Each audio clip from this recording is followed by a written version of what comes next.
আউযু বিল্লাহি মিনাশ শাইতানির রাজিম। বিসমিল্লাহির রহমানির রহিম। আলহামদুলিল্লাহ, আসসালাতু ওয়াসসালামু আলা রাসূলিল্লাহ ওয়া আলা আলিহি ওয়া সাহবিহি ওয়া মান ওয়ালা।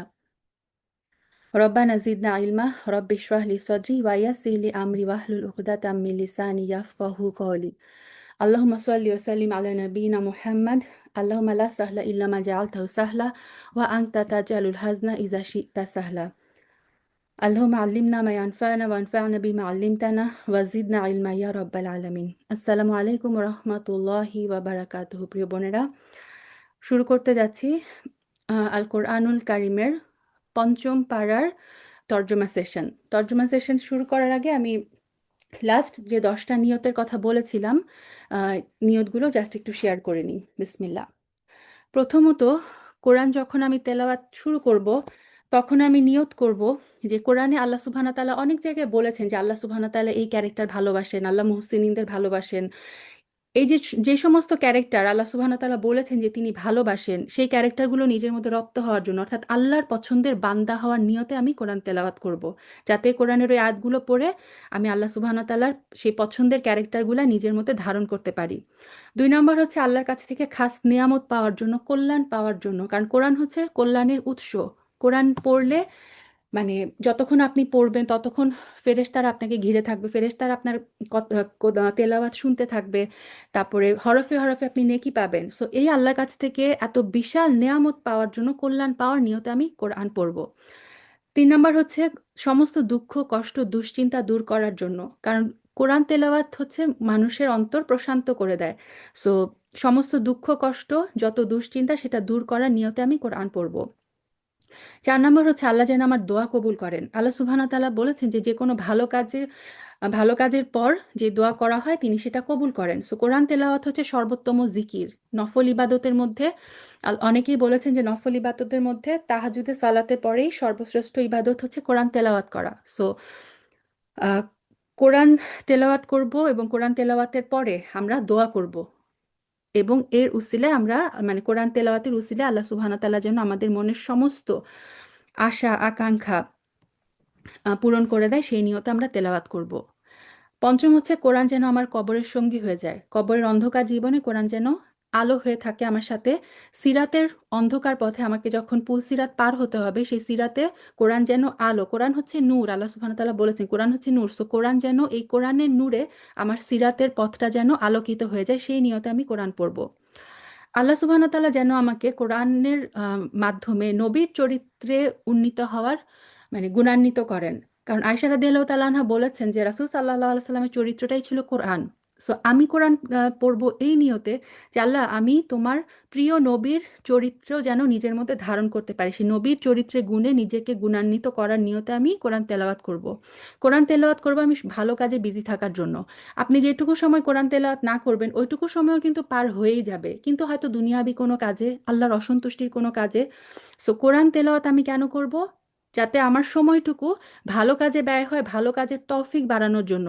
কারণ ভালো কাজ ভালো কাজের আরো তৌফিক বাড়ায়, আর মন্দ কাজ মানুষকে আরো পাপ কাজের দিকে নিয়ে যায়। সো ভালো কাজের তৌফিক বাড়ানোর জন্য আর খারাপ থেকে সরে থাকার জন্য এই নিয়তে আমি কোরআন পড়ব। কোরআন পড়ব আমি নাফসের সাথে যুদ্ধ করার জন্য। আমার যে অন্তরের যে আম, মানে ইচ্ছা, সেই ইচ্ছাকে দমন করার জন্য, নাফসের সাথে যুদ্ধ করার জন্য কোরআন হচ্ছে বিশাল একটা শক্তিশালী অস্ত্র।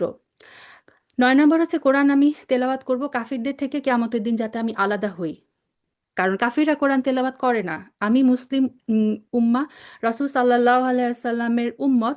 সো রাসূল সাল্লাল্লাহু আলাইহি সাল্লামের উম্মত হিসেবে কাফিরদের থেকে নিজেকে কিয়ামতের দিন আলাদা করার জন্য আমি বেশি বেশি তেলাওয়াত করব। এবং আমি সর্বশেষ নিয়ত করব যে আল্লাহ সুবহানাহু ওয়া তাআলার সমস্ত কোরআনটাই হচ্ছে বারাকা। সো সর্বোপরি এই কোরআন থেকে সর্বাবস্থায় সব ধরনের বারাকা পাওয়ার জন্য, সেটা সময়ের হোক, সেটা রিজিকের হোক, কোরআন তেলাওয়াতের আগে আমি নিয়ত করব আল্লাহ তোমার এই কোরআনটা হচ্ছে বারাকা। সো এই কোরআনের উসিলায় তুমি আমার জীবনের সব কিছুতে, সব কিছুতে, আমার সময়ে, আমার রিজিকে, আমার হায়াতে, আমার স্বাস্থ্যে, সব কিছুতে, আমার পরিবারের সমস্ত কিছুর উপরে তুমি বারাকা দিও। তো এই সমস্ত নিয়তগুলো একত্রিত করে ইনশাআল্লাহ বিইজনিল্লাহ আমরা কোরআন তেলাওয়াত শুরু করব। তো আমরা চলে আসি আজকে পঞ্চম পারার তর্জমায়। বিসমিল্লাহির রহমানির রহিম। নারীদের মাঝে বিয়ের দুর্গে অবস্থানকারীদেরও তোমাদের জন্য হারাম করা হয়েছে, তবে যেসব নারী যুদ্ধবন্দী হয়ে তোমাদের অধিকারে এসে পড়েছে তারা ব্যতীত। এই হচ্ছে বিয়ের ব্যাপারে আল্লাহ তাআলার বিধান। এর বাইরে যেসব নারী রয়েছে তাদের তোমাদের জন্য এই শর্তে হালাল করা হয়েছে, তোমরা বিয়ের জন্য মোহরের কিছু সম্পদ দ্বারা তাদের পেতে চাইবে এবং বিয়ের সংরক্ষিত দুর্গে অবস্থান করবে। তোমাদের অবাধ যৌনস্পৃহা পূরণে নিয়োজিত হবে না। অতঃপর তাদের মধ্যে যাদের তোমরা বিয়ের মাধ্যমে উপভোগ করবে তাদের বিনিময় অর্থাৎ মোহর ফরজ হিসেবে আদায় করে দাও। অবশ্য মোহর নির্ধারিত হয়ে যাওয়ার পর যে পরিমাণের উপর তোমরা উভয় একমত হও তাতে দোষের কিছু নেই। নিশ্চয়ই আল্লাহ তাআলা সর্বজ্ঞ কুশলী। তো এর আগে আল্লাহ সুবহানাহু ওয়া তাআলা বলেছিলেন না যে মাহরাম কারা, যাদের সাথে বিয়ে নিষিদ্ধ। তো আল্লাহ বললেন এদের ছাড়া তোমরা মানে বাকিদেরকে বিয়ে করতে পারো।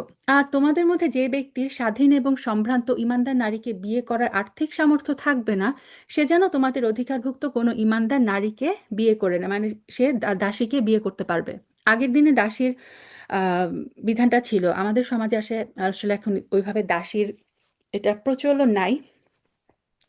তারপর আল্লাহ বলছেন সে যেন তোমাদের অধিকারভুক্ত কোনো ঈমানদার নারীকে বিয়ে আচ্ছা বিয়ে করে না। তোমাদের ঈমান সম্পর্কে আল্লাহ তাআলা সম্যক অবগত আছেন। ঈমানের মাপকাঠিতে তোমরা তো একই রকম। অতঃপর যারা তোমাদের অধিকারভুক্ত তোমরা তাদের অভিভাবকের অনুমতি নিয়ে বিয়ে করো। অর্থাৎ দাসীকে যদি বিয়ে করতে হয়, দাসীর যে মনিব তার অনুমতি নিয়ে বিয়ে করতে হবে। তাদের ন্যায় ইনসাফ ভিত্তিক যথার্থ মোহরানা দিয়ে দাও। এর উদ্দেশ্য হচ্ছে এরা যেন বিয়ের দুর্গে সুরক্ষিত হয়ে যায়। সো এই যে বিয়েটাকে আল্লাহ সুবহানাহু ওয়া তাআলা বলেন এটা হচ্ছে একটা দুর্গের মতো, এটা মেয়েদের জন্য একটা প্রোটেকশন। স্বেচ্ছাচারিণী হয়ে পরপুরুষকে আনন্দদানের কাজে নিয়োজিত না থাকে, অতঃপর যখন তাদের বিয়ের দুর্গে অবস্থান করে দেওয়া হলো তখন যদি তারা ব্যভিচারে লিপ্ত হয়, তখন তাদের উপর আরোপিত শাস্তির পরিমাণ কিন্তু বিয়ের দুর্গে অবস্থানকারী স্বাধীন নারীর উপর আরোপিত শাস্তির অর্ধেক। তোমাদের মধ্যে যাদের ব্যভিচারে লিপ্ত হবার আশঙ্কা থাকবে শুধু তাদের জন্য এই রেয়াতটুকু দেওয়া হয়েছে, কিন্তু তোমরা যদি ধৈর্য ধারণ করতে পারো তা তোমাদের জন্য কল্যাণকর। আল্লাহ তাআলা একান্ত ক্ষমা পরায়ণ এবং পরম দয়ালু। আচ্ছা, বিবাহিত নারীরা যদি ব্যভিচারে লিপ্ত হয় তাদের শাস্তি হচ্ছে রজম করে হত্যা করা। আর অবিবাহিত নারী, স্বাধীন নারী যদি ব্যভিচারে লিপ্ত হয় তার শাস্তি হচ্ছে 100টা দোররা মারা, মানে 100টা বেত্রাঘাত, 100টা মানে চাবুক মারা। আর এই আয়াতে আল্লাহ সুবহানাহু ওয়া তাআলা বলেন যদি দাসী, কৃতদাসী, বিবাহিত কৃতদাসী যদি ব্যভিচারে লিপ্ত হয় তাহলে তার শাস্তিটা হবে অর্ধেক, অর্থাৎ তার জন্য শাস্তি হচ্ছে 50টা চাবুক মারা। আল্লাহ তাআলা তার বাণীসমূহ তোমাদের কাছে স্পষ্ট করে বলে দিতে চান। তিনি তোমাদেরকে তোমাদের পূর্ববর্তী পুণ্যবান মানুষদের পথে পরিচালিত করতে চান, আর এর মাধ্যমে তিনি তোমাদের উপর দয়াপরবশ হতে চান। আল্লাহ তাআলা সর্বজ্ঞ কুশলী। আল্লাহ তাআলা তোমাদের উপর ক্ষমাপরবশ হতে চান। আল্লাহ বারবারই বলছেন যে আল্লাহ তোমাদেরকে ক্ষমা করতে চায়, ক্ষমা করতে চায়। সুবহানাল্লাহ। অপরদিকে যারা নিজেদের পাশবিক লালসার অনুসরণ করে তারা চায় তোমরা সেই ক্ষমার পথ থেকে বহু দূরে নিক্ষিপ্ত হয়ে গোমরাহ থেকে যাও। অর্থাৎ তারা চায় যে তোমরা ন্যায় ছেড়ে অন্যায়ের দিকে ঝুঁকে যাও। আল্লাহ তাআলা তোমাদের উপর থেকে নানা ধরনের বোঝা লাঘব করে তোমাদের জীবনকে সহজ করে দিতে চান, কেননা মানুষকে আসলেই দুর্বল করে পয়দা করা হয়েছে। ওয়াখুলিকাল ইনসানু দাঈফা, মানুষ আসলেই অনেক দুর্বল। হে মানুষ, তোমরা যারা ঈমান এনেছো তোমরা একে অপরের ধন সম্পত্তি অন্যায়ভাবে গ্রাস করো না। হ্যাঁ, ব্যবসা বাণিজ্য যা করবে তা তোমাদের পারস্পরিক সম্মতির ভিত্তিতেই করবে এবং কখনো স্বার্থের কারণে নিজেদের হত্যা করো না। অবশ্যই আল্লাহ তাআলা তোমাদের প্রতি মেহেরবান। অর্থাৎ ধোঁকা, প্রতারণা, জাল, তারপরে এই যে ছল চাতুরি, ভেজাল মিশ্রিত করা, এই সব কিছু আল্লাহ সুবহানাহু ওয়া তাআলা নিষেধ করেছেন। যে কেউ বাড়াবাড়ি এবং জুলুম করতে গিয়ে এই নরহত্যার কাজটি করবে, অচিরেই আমি তাকে আগুনে পুড়িয়ে দিব, আর আল্লাহর পক্ষ থেকে এটা একেবারেই সহজ।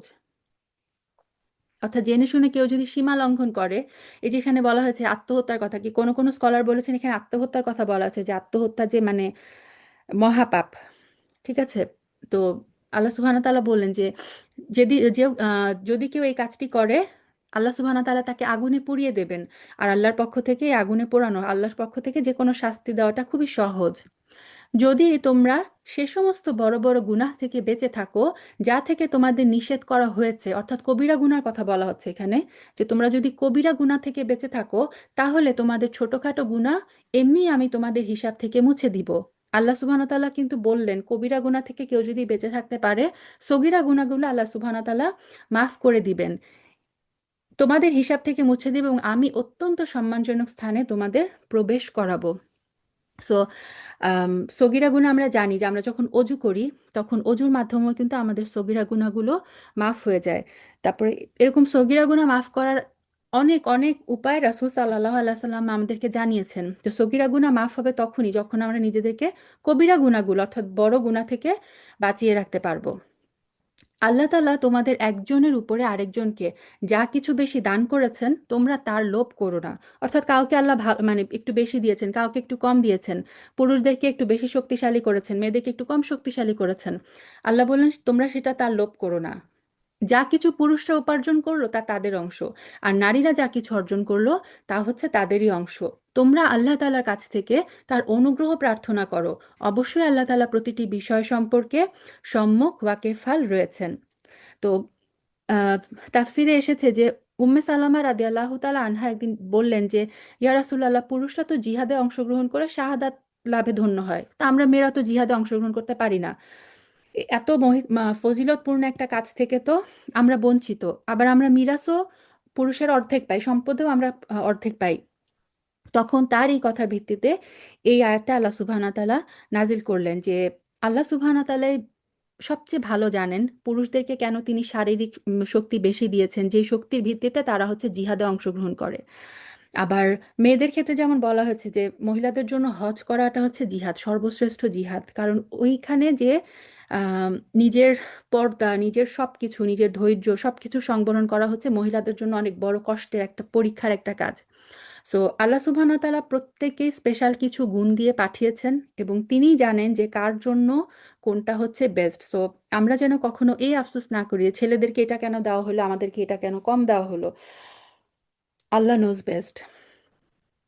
আল্লাহ তাআলা তোমাদের আচ্ছা এটা বললাম, পিতামাতা এবং আত্মীয় স্বজনে রেখে যাওয়া সম্পত্তিতে আমি সবার জন্যই অভিভাবক বানিয়ে রেখেছি। যাদের সাথে তোমাদের কোনো চুক্তি কিংবা অঙ্গীকার রয়েছে তাদের অংশ আদায় করে দেবে। আল্লাহ তাআলা অবশ্যই প্রতিটি বিষয়ের উপরেই সাক্ষী। পুরুষরা হচ্ছে নারীদের কাজকর্মের উপরে প্রহরী। আর রিজালু কওয়ামুনা আলা নিসা, যেহেতু আল্লাহ তাআলা এদের একজনকে আরেকজনের উপর বিশেষ কিছু মর্যাদা প্রদান করেছেন, এখানে পুরুষদেরকে আল্লাহ সুবহানাহু ওয়া তাআলা স্পেশাল কিছু দায়িত্ব দিয়েছেন, কর্তৃত্ব দিয়েছেন। এবং কেন, এটার কারণও তিনি বলছেন। কেননা প্রধানত তারাই দাম্পত্য জীবনের জন্য নিজেদের অর্থ সম্পদ ব্যয় করে। সো সংসারে মানে খরচ করার দায়িত্বটা কিন্তু মানে আর্থিক সব কিছুর দায়িত্ব কিন্তু আল্লাহ সুবহানাহু ওয়া তাআলা দিয়েছেন পুরুষদের উপরে। অতএব সতীসাধ্বী নারী হবে একান্ত অনুগত। পুরুষদের অনুপস্থিতিতে তারা স্বয়ং আল্লাহর তত্ত্বাবধানে থেকে নিজেদের ইজ্জত, আবরু এবং অদেখা সবকিছু রক্ষণাবেক্ষণ করবে। সো মহিলাদের কাজ কি? মহিলাদের কাজ হচ্ছে হাজব্যান্ডের অনুগত হওয়া এবং তার অনুপস্থিতিতে আল্লাহর তত্ত্বাবধানে নিজের যে ইজ্জত, আবরু, হাজব্যান্ডের ঘরের সবকিছু রক্ষণাবেক্ষণ করা। আর যখন তোমরা কোনো নারীর অবাধ্যতার আশঙ্কা করো, এখানে বলা হচ্ছে যে যদি কোনো স্ত্রী তার হাজবেন্ডের অবাধ্য হয় তাহলে কিভাবে, তার কি উপায়, তখন তোমরা তাদেরকে ভালো কথার উপদেশ দাও। সো প্রথমে তাদেরকে উপদেশ দিয়ে বুঝাতে হবে। সেটা যদি কার্যকর না হয় তাদের সাথে একই বিছানায় থাকা ছেড়ে দাও, সো বিছানা আলাদা করে দাও। এবং বলা হয় যে বুদ্ধিমান মহিলার জন্য এটাই হচ্ছে অনেক বড় সতর্কতার বিষয়, সে তখনই নিজেকে সংশোধন করে নিবে। তাতেও যদি সংশোধন না হয় তাহলে চূড়ান্ত ব্যবস্থা হিসেবে তাদের মৃদু প্রহার করো। এখানে মৃদু প্রহার মানে এটা না যে মারতে মারতে একেবারে মেরে ফেলো, না, জাস্ট একটু হালকা ইয়ে করা। কারণ আল্লাহ সুবহানাহু ওয়া তাআলা এবং তার রাসূল সাল্লাল্লাহু আলাইহি সাল্লাম এই যে এখনকার মূর্খ লোকেরা যেমন মানে স্ত্রীকে ধরে মানে মারধর করে, এইটার অনুমতি কিন্তু, এই জুলুমের অনুমতি আল্লাহ এবং তার রাসূল সাল্লাল্লাহু আলাইহি সাল্লাম কাউকে দেননি। যদি তারা অনুগত হয়ে যায় তাহলে তাদের খামাখা কষ্ট দেওয়ার অজুহাত খুঁজে বেরিও না। এই যে আল্লাহ সুবহানাহু ওয়া তাআলা বললেন যে তোমরা কখনো তাদেরকে মারধর করার বা তাদের তাদেরকে অত্যাচার করার কোনো অজুহাত খুঁজে বেরিও না। কারণ আল্লাহ তাআলা সর্বশ্রেষ্ঠ, আল্লাহ তাআলা সবার চাইতে মহান। তো এই স্টেপগুলার পরেও যদি সংশোধন না হয়, আর যদি তাদের স্বামী স্ত্রী দুজনের মাঝে বিচ্ছেদের আশঙ্কা যদি দেখা দেয়, তাহলে কি করবে? তার পরিবারের পক্ষ থেকে একজন এবং স্ত্রীর পরিবারের পক্ষ থেকে একজন সালিশ নিযুক্ত করো। মানে তখন হচ্ছে ফ্যামিলিকে ইনভলভ করতে হবে। এরা উভয়ে যদি নিষ্পত্তি চায়, তাহলে আল্লাহ তাআলা তাদের মীমাংসায় পৌঁছার তৌফিক দিবেন। নিশ্চয়ই আল্লাহ তাআলা সম্যক জ্ঞানী, সর্ববিষয়ে ওয়াকিফাল। তোমরা এক আল্লাহর এবাদত করো, কোনো কিছুকেই তার সাথে অংশীদার বানিও না। পিতামাতার সাথে ভালো ব্যবহার করো, যারা তোমাদের ঘনিষ্ঠ আত্মীয়, এতিম মিসকিন, আত্মীয় প্রতিবেশী, কাছের প্রতিবেশী। দেখেন, প্রথমে হচ্ছে আত্মীয় প্রতিবেশী, এদের হক সবচেয়ে বেশি, তারপর হচ্ছে কাছের প্রতিবেশী, নিকটতম প্রতিবেশীর হক বেশি। পাশের লোক, পথচারী এবং তোমার অধিকারভুক্ত দাস দাসী, তাদের সাথেও ভালো ব্যবহার করো। অবশ্যই আল্লাহ তাআলা এমন মানুষকে কখনো পছন্দ করেন না যে অহংকারী এবং দাম্ভিক। আল্লাহ তাআলা তাদেরও ভালোবাসেন না যারা নিজেরা যেমন কার্পণ্য করে তেমনি অন্যদেরও কার্পণ্য করার আদেশ করে। তার মানে কৃপণতা আল্লাহ সুবহানাহু ওয়া তাআলা কখনো ভালোবাসেন না। তাছাড়া আল্লাহ তাআলা তাদের যা কিছু ধন সম্পদের অনুগ্রহ দান করেছেন, তারা তা লুকিয়ে রাখে। আমি কাফিরদের জন্য এক লাঞ্ছনাদায়ক শাস্তির ব্যবস্থা করে রেখেছি। আল্লাহ তাআলা তাদেরও পছন্দ করেন না যারা লোক দেখানোর উদ্দেশ্যে নিজেদের ধন সম্পদ ব্যয় করে। আল্লাহ তাআলা এবং শেষ বিচারের দিনকেও বিশ্বাস করে না। আর শয়তান যদি কোনো ব্যক্তির সাথী হয়, তাহলে বুঝতে হবে সে বড়ই খারাপ সাথী পেল। তো এই যে আল্লাহ সুবহানাহু ওয়া তাআলা এই আয়াতগুলোতে আমাদের বলে দিচ্ছেন যে আল্লাহ কি ভালোবাসেন না। আবার কোন কোন আয়াতে আল্লাহ স্পেসিফিক্যালি বলে, ইন্নাল্লাহা ইউহিব্বুল মুতাতাহহিরিন, ইন্নাল্লাহা ইউহিব্বুল মুহসিনিন। আল্লাহ এদেরকে ভালোবাসেন, এদেরকে ভালোবাসেন না। তো এই কোরআনের এই আয়াতগুলো যখন আমরা তেলাওয়াত করব, এই জিনিসগুলো আমাদের মাথায় রাখতে হবে যে আমি যে এই কাজটা করছি, আল্লাহ সুবহানাহু ওয়া তাআলা বলেছেন যে আল্লাহ কৃপণতা ভালোবাসেন না, লোক দেখানোর উদ্দেশ্যে সম্পদ ব্যয় করা সেটাও তিনি ভালোবাসেন না। তো এই ক্যারেক্টারিস্টিক্স গুলো থেকে আমরা নিজেদেরকে বাঁচিয়ে রাখার চেষ্টা করব। কি দুর্যোগ তাদের উপর দিয়ে বয়ে যেত যদি তারা শয়তানকে সাথী বানানোর বদলে আল্লাহ তাআলা এবং পরকাল দিবসের উপর ঈমান আনত। আল্লাহ তাআলা তাদের যা কিছু দান করেছেন তা থেকে তা খরচ করত। আল্লাহ তাআলা অবশ্যই তাদের সম্পর্কে জানেন।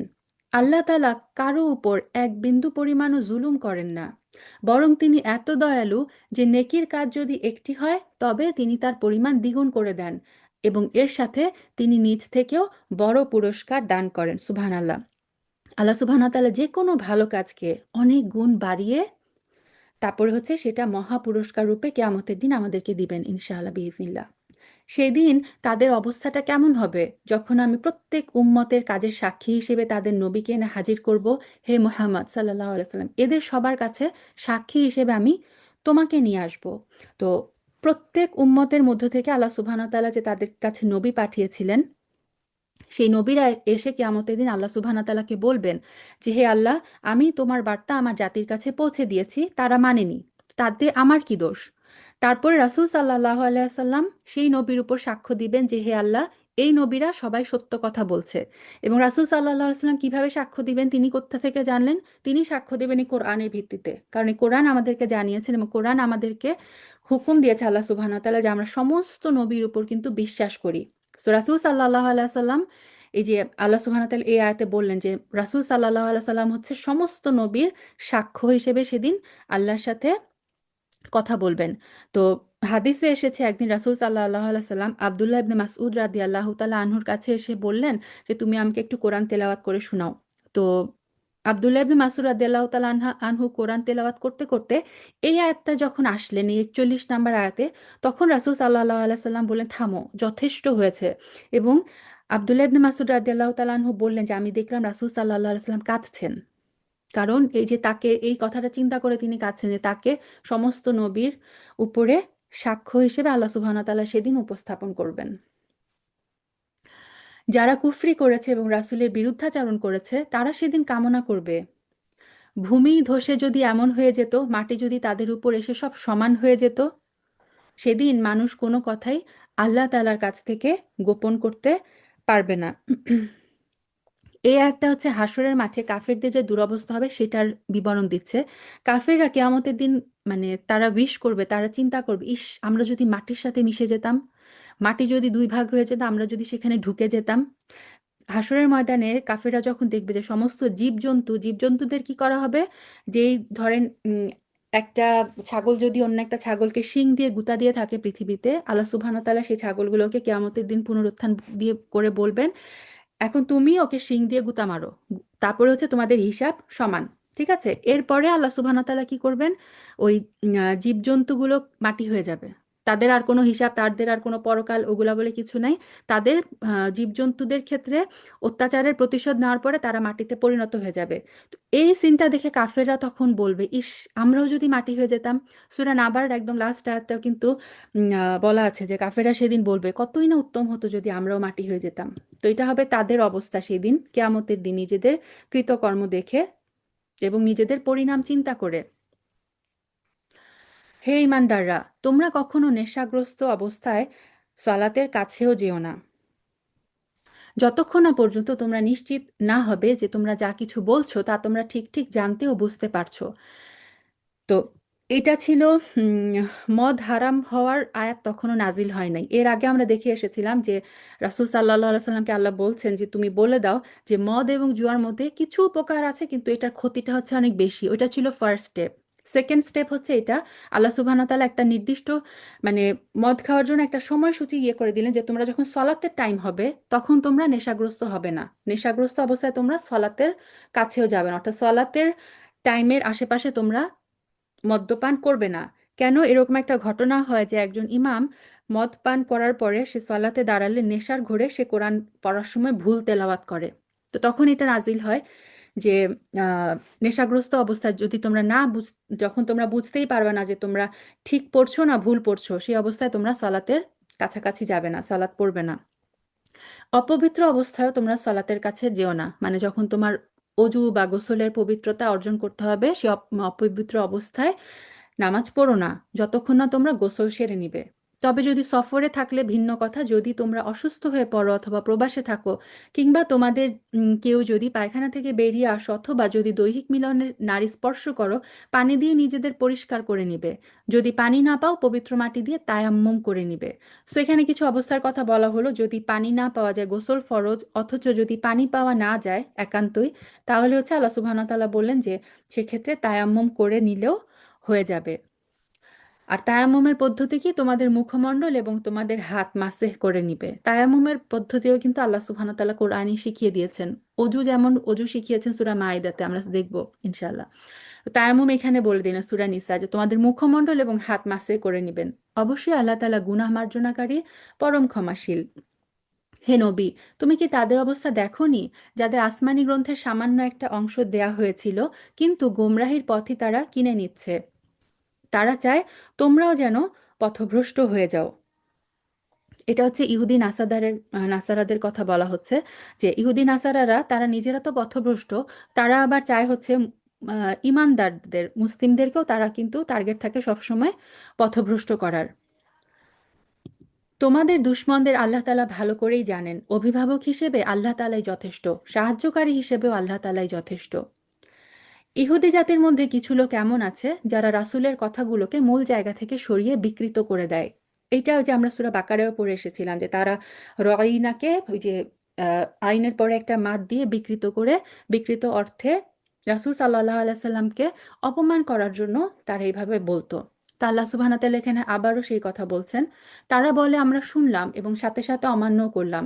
তারা বলতো সামিনা ওয়া আসওয়াইনা, আমরা শুনলাম আমরা অমান্য করলাম।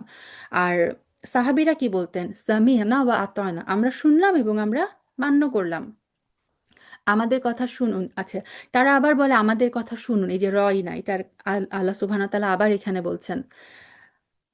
সাথে সাথেই তারা বলে আপনার শ্রবণ শক্তি রহিত হয়ে যাক। তারা যদি বলতো হে নবী, আমরা শুনলাম এবং মেনে নিলাম, আপনি আমাদের কথা শুনুন, আমাদের প্রতি লক্ষ্য করুন, তাহলে এই বিষয়টা তাদের জন্যই ভালো হতো, তাই হতো বরং তাদের জন্য সঙ্গত।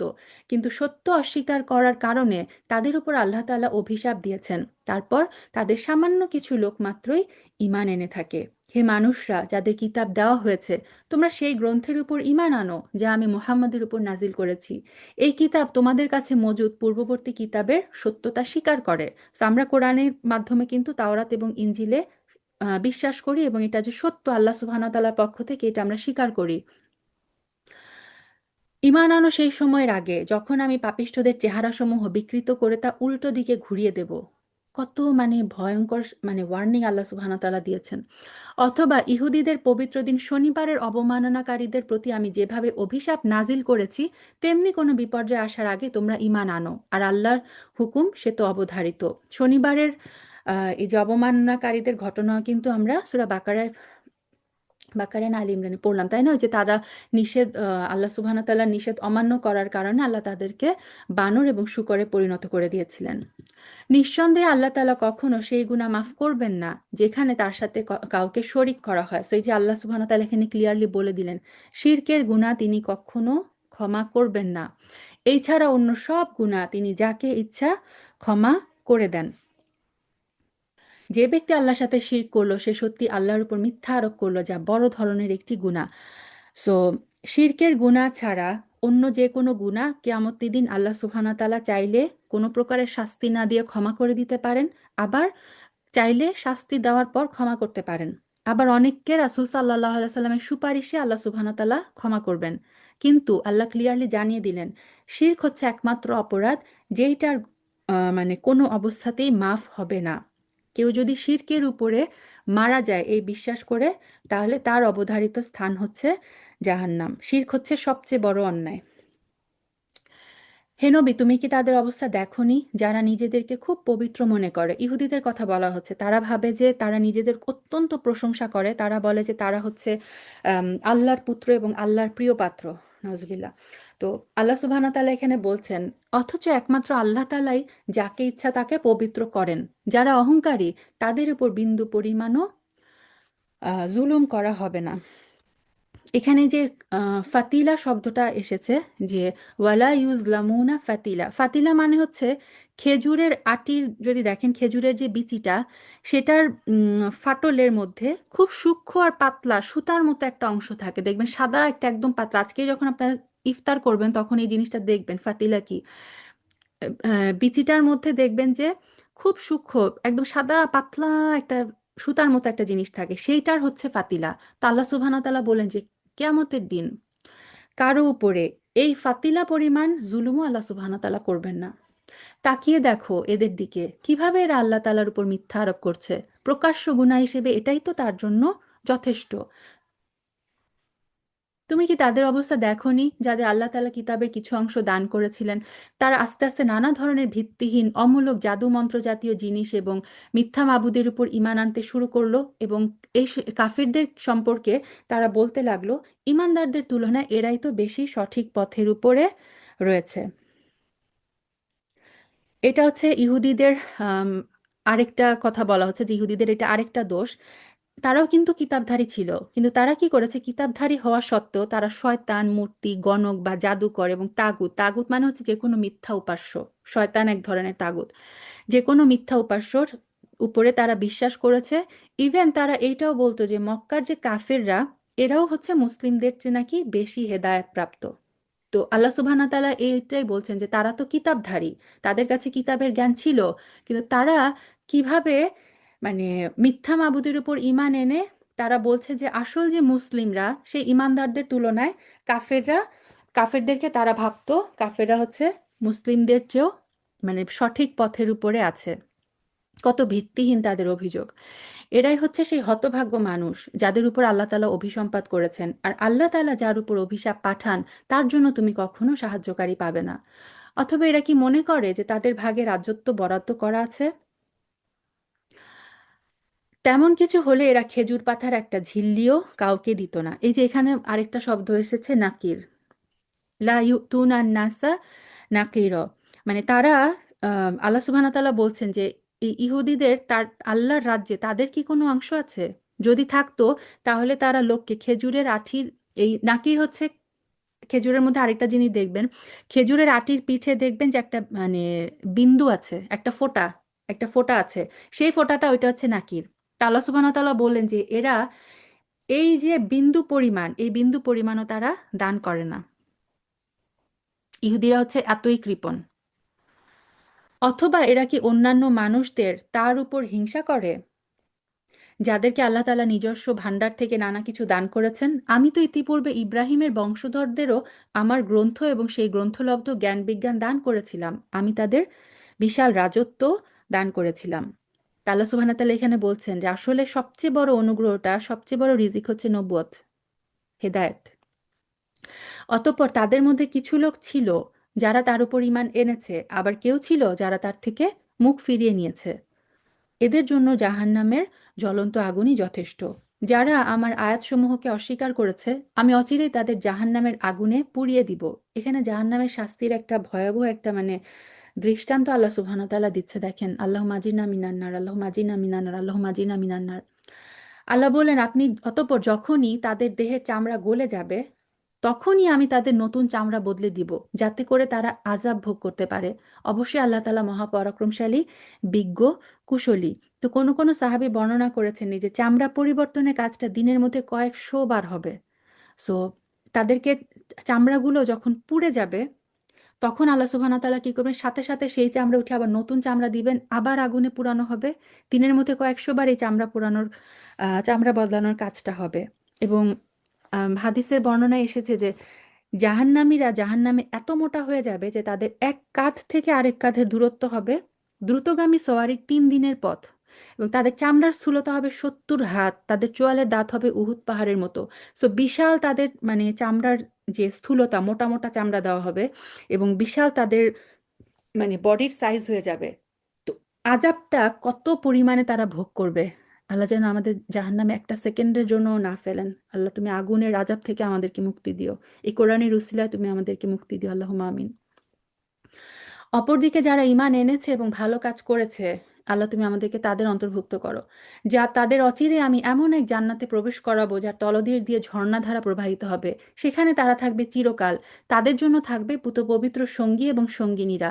সর্বোপরি আমি তাদের এক চিরস্নিগ্ধ ছায়ায় প্রবেশ করিয়ে দিব। অবশ্যই আল্লাহ তাআলা তোমাদের নির্দেশ দিচ্ছেন, তোমরা আমানতসমূহ তাদের যথার্থ মালিকের কাছে সোপর্দ করে দিবে। আর যখন মানুষের মাঝে কোনো কিছুর ব্যাপারে তোমরা বিচার ফয়সালা করো, তখন তা ন্যায় এবং ইনসাফের ভিত্তিতে করবে। আল্লাহ তাআলা তার মাধ্যমে তোমাদের যা কিছু উপদেশ দেন তা সত্যিই সুন্দর। অবশ্যই আল্লাহ তাআলা সবকিছু দেখেন এবং শোনেন। হে ঈমানদার মানুষেরা, তোমরা আল্লাহর আনুগত্য করো তার রাসূলের এবং সেই সব লোকদের যারা তোমাদের মাঝে দায়িত্বপ্রাপ্ত, এই যে উলুল আমর।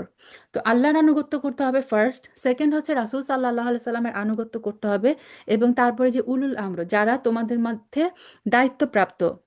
সো এখানে আমিরের কথা বলা হয়, ওলামা ফুকাহাগণদের কথা বলা হয়। তাদের নির্দেশ যতক্ষণ আল্লাহ এবং তার রাসূলের নির্দেশ অনুযায়ী হবে, এই আমির এবং শাসকের আনুগত্য করাটাও কিন্তু আমাদের জন্য মাস্ট। আল্লাহ সুবহানাহু ওয়া তাআলা এখানে আদেশ করে দিলেন। অতঃপর কোনো ব্যাপারে তোমরা যদি একে অপরের সাথে মতবিরোধ করো, তাহলে সেই বিষয়টি ফয়সালা করার জন্য আল্লাহ এবং তার রাসূলের দিকে ফিরিয়ে নিয়ে যাও। যদি তোমরা আল্লাহর উপর এবং শেষ বিচারের দিনের উপর ঈমান আনো। অর্থাৎ কোনো বিষয় যখন আমাদের মতবিরোধ হবে, কোনো কিছুতে যখন কোয়েশ্চেন আসবে, তখন দেখতে হবে কোরআন এবং হাদিস এই ব্যাপারে কি ফয়সালা দিয়েছে, সেই ফয়সালাই আমাদেরকে মেনে নিতে হবে। এই পদ্ধতি হচ্ছে বিরোধ মীমাংসার সর্বোৎকৃষ্ট উপায় এবং পরিণামের দিক থেকে এটাই হচ্ছে উত্তম পন্থা। হে নবী, তুমি কি তাদের অবস্থা দেখোনি যারা মনে করে যে তারা সেই বিষয়ের উপর ঈমান এনেছে যা তোমার কাছে পাঠানো হয়েছে এবং তার উপরও ঈমান এনেছে যা তোমার আগে নাজিল করা হয়েছে, কিন্তু বিচার ফয়সালার সময় আমার কিতাবের বদলে এরা মিথ্যা মাবুদের কাছ থেকে ফয়সালা পেতে চায়। অথচ এদের নির্দেশ দেওয়া হয়েছিল তারা যেন এই মিথ্যা মাবুদদের অস্বীকার করে। আসলেই শয়তান এদের সত্য থেকে অনেক দূরে সরিয়ে নিতে চায়। এদের যখন বলা হয় যে আল্লাহ তাআলা তার রাসূলের উপরে যা কিছু নাজিল করেছেন তোমরা তার দিকে ফিরে এসো, তুমি মুনাফিকদের দেখবে এরা তোমার কাছ থেকে মুখ ফিরিয়ে দূরে সরে যাচ্ছে। এই আয়াতগুলো এমন লোকদের সম্পর্কে অবতীর্ণ করা হয়েছে যারা করতো কি, নিজেদের কোনো কিছু নিয়ে একটা যখন নিজেদের মধ্যে একটা বিবাদ হতো, তো ইসলামী আদালত থেকে গ্রহণ করার পরিবর্তে তার রাসূল সাল্লাল্লাহু আলাইহি সাল্লামের কাছে না যেয়ে তাদের এই বিচার মীমাংসা নিয়ে যেতে হচ্ছে কুরাইশদের কাছে অথবা ইহুদিদের কাছে। তো এখানে আল্লাহ সুবহানাহু ওয়া তাআলা তাদেরকে ওয়ার্নিং দিচ্ছে যে তাদের কাছে তো কিতাব এসেছে, তারপরেও তারা কিভাবে তাদের মীমাংসা ফয়সালা করার জন্য আল্লাহ এবং তার রাসূলের কাছে না যেয়ে অন্য ইহুদিদের কাছে যায় বা মুশরিকদের কাছে যায়। আল্লাহ সুবহানাহু ওয়া তাআলা এখানে বললেন তারা হচ্ছে মুনাফিক। অতঃপর তাদের কৃতকর্মের কারণে যখন তাদের উপর কোনো বিপদ মুসিবত এসে পড়ে, তখন এদের অবস্থা কি হয়? তারা তখন সবাই তোমার কাছেই ছুটে আসে, আল্লাহর নামের কসম করে যে আমরা তো কল্যাণ এবং সম্প্রীতি ছাড়া আর কিছুই চাইনি। অর্থাৎ যখন তাদের এই কৃতকর্মের কারণে তাদের আল্লাহর আযাব চলে আসে এবং বিপদ আপদে যখন তারা ফেঁসে যায়, তখন তারা এটা বলা শুরু করে যে না, আমরা তো এখানে গিয়েছিলাম, আমার উদ্দেশ্য এটা ছিল না যে আমরা সেখান থেকে ফয়সালা গ্রহণ করব, বা আমরা এটা বিশ্বাস করি নাই যে আমরা সেখান থেকে তোমার তোমার চেয়ে বেশি সুবিচার পাবো। আমাদের উদ্দেশ্য ছিল শুধু এই সম্প্রীতি প্রতিষ্ঠা করা, সুসম্পর্ক প্রতিষ্ঠা করা। আজকের যুগে যদি আমরা ইসলামিক যে দেশগুলো রাজনৈতিক অবস্থাগুলো যদি চিন্তা করি, আমরা কিন্তু আয়াতগুলোর প্রতিফলন এখনকার জীবনে দেখতে পাই। আল্লাহ আমাদের সবাইকে হেদায়েত দিন। এরা হচ্ছে সেই সব লোক যাদের মনের ভিতর কি অভিসন্ধি আছে আল্লাহ তাআলা তা জানেন। তাই তুমি এদের এড়িয়ে চলো, তুমি এদের ভালো উপদেশ দাও, তাদের এমন সব কথা বলো যা তাদের অন্তরে পৌঁছায়। অর্থাৎ এখান থেকে আমরা বুঝতে পারলাম যে যারা এই ধরনের মানুষ, তাদের ক্ষেত্রে আল্লাহ সুবহানাহু ওয়া তাআলা কি উপদেশ দিলেন, যে তাদেরকে উপেক্ষা করতে হবে, তাদেরকে ক্ষমা করতে হবে, ওয়াজ নসিহত করতে হবে এবং উত্তম কথা তাদেরকে বলতে হবে। আমি যখনই কোনো জনপদে কোনো রাসূল পাঠিয়েছি, তাকে এই জন্যই পাঠিয়েছি যে আল্লাহর নির্দেশ অনুযায়ী তার আনুগত্য করা হবে। ভালো হতো এরা যখনই নিজেদের উপর কোনো জুলুম করবে, তখনই তারা তোমার কাছে ছুটে আসবে এবং নিজেদের কৃতকর্মের জন্য আল্লাহর কাছে ক্ষমা প্রার্থনা করবে, রাসূলও তাদের জন্য ক্ষমা চাইবে। তাহলে তারা অবশ্যই আল্লাহকে পরম ক্ষমাশীল এবং অতীব দয়ালু হিসেবে পেত। তো এইটা ছিল আসলে রাসূল সাল্লাল্লাহু আলাইহি সাল্লাম যতদিন জীবিত ছিলেন। অনেকে কিন্তু এসে তার কাছে বলতেন, ইয়া রাসূলুল্লাহ, আপনি আমার পক্ষ থেকে আল্লাহর মানে আমার জন্য আল্লাহ সুবহানাহু ওয়া তাআলার কাছে ক্ষমা চান। এটা আমরা সূরা ইউসুফেও দেখব যে ইয়াকুব আলাইহিস সালামের সন্তানরা তার কাছে এসে বলেছিল যে আপনি আল্লাহর কাছে আমাদের জন্য ক্ষমা চান। তবে আমাদের মনে রাখতে হবে এটা রাসূল সাল্লাল্লাহু আলাইহি সাল্লাম যতদিন জীবিত ছিলেন ততদিন এটা প্রযোজ্য ছিল। এখন এই আয়াতের উসিলায় কেউ কিন্তু রাসূল সাল্লাল্লাহু আলাইহি সাল্লামের কবরে যে রাসূল সাল্লাল্লাহু আলাইহি সাল্লামকে বলতে পারবে না, ইয়া রাসূলুল্লাহ, আপনি আমার জন্য ক্ষমা চান। ঠিক আছে? সো এটা ছিল যতদিন তিনি বেঁচে ছিলেন ততদিন এটা মানে প্রযোজ্য ছিল। হে নবী, তোমার মালিকের শপথ, এরা কিছুতেই ঈমানদার হতে পারবে না যতক্ষণ না তারা তাদের যাবতীয় মতবিরোধের ফয়সালায় তোমাকে শর্তহীন বিচারক হিসেবে মেনে নেয়। তারপর তুমি যা ফয়সালা করবে সে ব্যাপারে তাদের মনে কোনো দ্বিধাদ্বন্দ্ব থাকবে না এবং তোমার সিদ্ধান্ত তারা সর্বান্তঃকরণে মেনে নিবে। এই আয়াত অবতীর্ণ হওয়ার পিছনে একটা কারণ ছিল। রাসূল সাল্লাল্লাহু আলাইহি সাল্লামের ফুফাতো ভাই জুবাইর রাদিয়াল্লাহু তাআলা আনহু এবং আরেকজন ব্যক্তি, হ্যাঁ, দুইজনের মধ্যে এই যে তাদের দুজনের পাশাপাশি জমি ছিল। তো এই জমির মাঝখান দিয়ে একটা সেচের নালা ছিল। তো সেচের নালা আর পানি কেন্দ্র করে জুবাইর রাদিয়াল্লাহু তাআলা আনহু এবং ওই আরেক ব্যক্তির মধ্যে একটু ঝগড়ার সৃষ্টি হয়। তো এই ব্যাপারটা নিয়ে তারা যখন রাসূল সাল্লাল্লাহু আলাইহি সাল্লামের কাছে পৌঁছেন, তিনি সমস্ত বিষয় পর্যবেক্ষণ করে আহ, দেখলেন যে জুবাইর রাদিয়াল্লাহু তাআলা আনহুই হচ্ছে সঠিক মানে হকের পথে আছে। তো তিনি ফয়সালা দিলেন জুবাইর রাদিয়াল্লাহু তাআলা আনহুর পক্ষে। তো দ্বিতীয় ব্যক্তি তখন বলে উঠলো ওই অপর পক্ষ যে হ্যাঁ, রাসূল সাল্লাল্লাহু আলাইহি সাল্লাম এই ফয়সালা এই জন্য করেছেন যে জুবাইর রাদিয়াল্লাহু তাআলা আনহু তার ফুফাতো ভাই। এই যে অভিযোগটা ওই লোকটা করলো, এর প্রেক্ষিতে আল্লাহ সুবহানাহু ওয়া তাআলা এই আয়াতটা নাজিল করে দিলেন যে রাসূল সাল্লাল্লাহু আলাইহি সাল্লামের কোনো কথা অথবা কোনো ফয়সালার ব্যাপারে বিরোধিতা তো করা দূরের কথা, সেই ব্যাপারে কারো অন্তরের মধ্যে যদি কোনো কিন্তুও চলে আসে, সেটা হচ্ছে ইমানের পরিপন্থী। এটা এত বেশি গুরুত্বপূর্ণ। রাসূল সাল্লাল্লাহু আলাইহি সাল্লাম যা বলেছেন সামি'না ওয়া আতা'না, আমরা শুনলাম, আমরা মানলাম, ব্যাস। এটা নিয়ে কোনো সন্দেহ কারো মনের মধ্যে থাকতে পারবে না। সেটা আল্লাহ সুবহানাহু ওয়া তাআলা বললেন, এটা ইমানের পরিপন্থী হয়ে যাবে। আমি যদি তাদের উপর এই আদেশ জারি করতাম যে তোমরা নিজেদের জীবন বিসর্জন দাও অথবা নিজেদের ভিটামাটি ছেড়ে বের হয়ে যাও, তাহলে তাদের মধ্যে সামান্য সংখ্যক মানুষই তা করত। যেসব উপদেশ তাদের দেওয়া হয়েছে তা যদি তারা মেনে চলতো, তবে তা তাদের জন্য অবশ্যই কল্যাণকর হতো এবং তাদের মানসিক স্থিরতাও এতে করে মজবুত হতো। এখানে আল্লাহ সুবহানাহু ওয়া তাআলা বলছেন যে আম, কিছু মানুষকে কিছু মানুষের এরকম মানে কুঅভ্যাস যে এদেরকে যদি তিনি বলতেন যে তোমরা পরস্পর হত্যা করো বা নিজেদের বাড়ি থেকে বের হয়ে যাও, এই নির্দেশের উপর আমল করা তো দূরের কথা, এর চেয়ে যদি সহজ কোনো জিনিসও তাদেরকে আল্লাহ সুবহানাহু ওয়া তাআলা আমল করার জন্য দিতেন, তাও সেটা তারা উপেক্ষা করত। সো আল্লাহ বলছেন যে তিনি হচ্ছেন চরম দয়ালু, তিনি হচ্ছেন পরম করুণা এবং তিনি যে বিধানাদি দিয়েছেন সেগুলা কিন্তু সহজ। ইসলামের কোনো বিধানই কিন্তু কঠিন না। তো আল্লাহর নির্দেশগুলো যদি কেউ পালন করে, যেটা করতে তাদেরকে নসিহত করা হয়েছে, সেটাই হবে তাদের জন্য উত্তম। এমত অবস্থায় আমিও আমার পক্ষ থেকে তাদের জন্য বড় ধরনের পুরস্কার দিতাম। উপরন্তু আমি তাদের সরল পথও দেখিয়ে দিতাম। যারা আল্লাহ এবং রাসূলের আনুগত্য করে শেষ বিচারের দিন সেই সব পুণ্যবান মানুষদের সাথে থাকবে। যারা কারা পুণ্যবান মানুষদের আল্লাহ সুবহানাহু ওয়া তাআলা এই যে এখানে বর্ণনা দিয়েছেন, তারা কারা? তারা হচ্ছে নবী, যাদের মধ্যে আল্লাহ সুবহানাহু ওয়া তাআলা নেয়ামত বর্ষণ করেছেন, এই যে আনআমা আল্লাহু আলাইহিম। আমরা যে সূরা ফাতিহায় পড়ি যে আল্লাহ সুবহানাহু ওয়া তাআলা তুমি আমাদেরকে কি করো, তোমার নেয়ামত প্রাপ্ত বান্দাদের অন্তর্ভুক্ত করো। তো এই আয়াতে আল্লাহ বললেন নেয়ামত প্রাপ্ত বান্দা কারা? তারা হচ্ছে নবী এবং যারা নবুয়তের সত্যতা স্বীকার করেছে, আল্লাহর পথে জীবন উৎসর্গকারী শহীদ এবং অন্যান্য নেককার মানুষ সাথী হিসেবে এরাই হচ্ছে সর্বোত্তম। চারটা শ্রেণী: নাবিয়িন, সিদ্দিকিন, সুহাদা এবং সোয়ালেহিন। আল্লাহ যেন আমাদের সবাইকে তাদের অন্তর্ভুক্ত করেন। হাসুনা উলাইকা রফিকা, সাথী হিসেবে এরা কতই না উত্তম। তো আম, একটা হাদিসে এসেছে যে আল্লাহ এবং তার আহ, মানে রাসূলের আনুগত্য করার প্রতিদানটা কি। রাসূল সাল্লাল্লাহু আলাইহি সাল্লাম বলেছেন যে কিয়ামতের দিন মানুষ তার সাথে থাকবে যাকে সে ভালোবাসে। তো আনাস রাদিয়াল্লাহু তাআলা আনহু বলেন যে এই কথাটা শোনার পরে আমরা সাহাবীরা আর কোনোদিন এত আনন্দিত হই নাই যে এই কথা মানে রাসূল সাল্লাল্লাহু আলাইহি সাল্লামের মুখ থেকে এই কথাটা শুনে আমরা যতটা আনন্দিত হয়েছিলাম। কারণ তারা ছিলেন কি, তারা তাদের নিজেদের জীবনের চেয়েও রাসূল সাল্লাল্লাহু আলাইহি সাল্লামকে ভালোবাসতেন এবং রাসূল সাল্লাল্লাহু আলাইহি সাল্লাম বললেন যে যাকে ভালোবাসে কিয়ামতের দিন সে তার সাথে থাকবে। So, আমরাও যেন রাসূল সাল্লাল্লাহু আলাইহি সাল্লামকে একদম প্রকৃতভাবে ভালোবাসতে পারি বোনেরা, যাতে আমরা রাসূল সাল্লাল্লাহু আলাইহি সাল্লামের সাথে যেন আমাদের হাসর নাসর হয়। আল্লাহুম্মা আমিন। এটা মানুষদের প্রতি আল্লাহ তাআলার বিরাট এক অনুগ্রহ।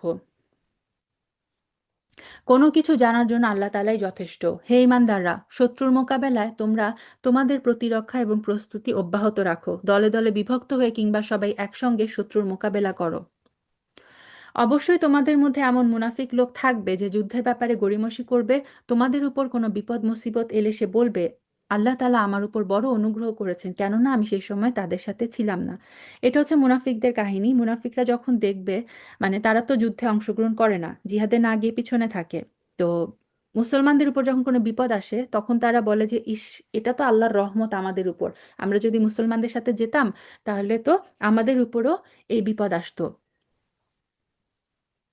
আর যদি তোমাদের উপর আল্লাহর পক্ষ থেকে কোনো বিজয়ের অনুগ্রহ আসে, যখন মুসলমানরা যুদ্ধে জয়লাভ করে, তখন তারা মুনাফিকরা কি বলে, যেন তার সাথে তোমাদের কোনো রকম বন্ধুত্বই ছিল না। সে তখন বলে কতই না ভালো হতো যদি আজ আমি তোমাদের সাথে থাকতাম। আর তখন তারা আফসোস করবে, আফসোস করে যখন দেখবে যে মুসলমানরা যুদ্ধে জয়লাভ করেছে, গনিমতের মাল নিয়ে এসেছে, তখন তারা আফসোস করে বলে যে ইস, যদি আমি তাদের সাথে যেতাম তাহলে তো আজ আমিও অনেক বড় সফলতা অর্জন করতে পারতাম। এখানে তাদের সফলতা হচ্ছে দুনিয়াবী সফলতা, গনিমতের মালের অংশ পাওয়া। যেসব মানুষ পরকালের বিনিময়ে এই পার্থিব জীবনকে বিক্রি করে দিয়েছে, মানুষের উচিত আল্লাহ তাআলার পথে তাদের বিরুদ্ধে লড়াই করা। যে আল্লাহর পথে লড়াই করবে সে এই পথে নিহত হবে কিংবা বিজয় লাভ করবে, উভয় অবস্থায় আমি তাকে বিরাট পুরস্কার দিব। সো জিহাদে যারা অংশগ্রহণ করবে, আইদার তারা শহীদ হবে অথবা তারা বিজয় লাভ করবে। সো দুইটাতেই আল্লাহ সুবহানাহু ওয়া তাআলা বললেন, উভয় ক্ষেত্রেই আল্লাহ সুবহানাহু ওয়া তাআলা তাদেরকে বিশাল পুরস্কার দিবেন।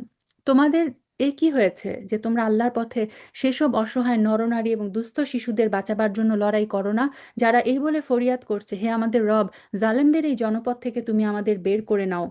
অতঃপর তুমি আমাদের জন্য তোমার কাছ থেকে একজন অভিভাবক বানিয়ে দাও, তোমার কাছে থেকে আমাদের জন্য একজন সাহায্যকারী বানিয়ে নাও। এখানে উম, ওই সমস্ত মানুষদের কথা বলা হচ্ছে যারা হচ্ছে মানে মক্কায় মানে বিশেষ করে বৃদ্ধ পুরুষ, মহিলা, ছোট শিশু, তারা মুসলমান হয়ে গিয়েছিল কিন্তু তারা হিজরত করা তাদের পক্ষে সম্ভব ছিল না।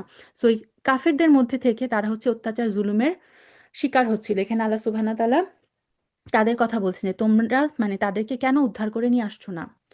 যারা ঈমান এনেছে তারা সর্বদাই আল্লাহর পথে যুদ্ধ করে, আর যারা আল্লাহকে অস্বীকার করেছে তারা লড়াই করে মিথ্যা মাবুদের পথে, অর্থাৎ তারা তাগুতের, আল্লাহর বিপরীতে অন্য মিথ্যা মাবুদের পথে তারা লড়াই করে।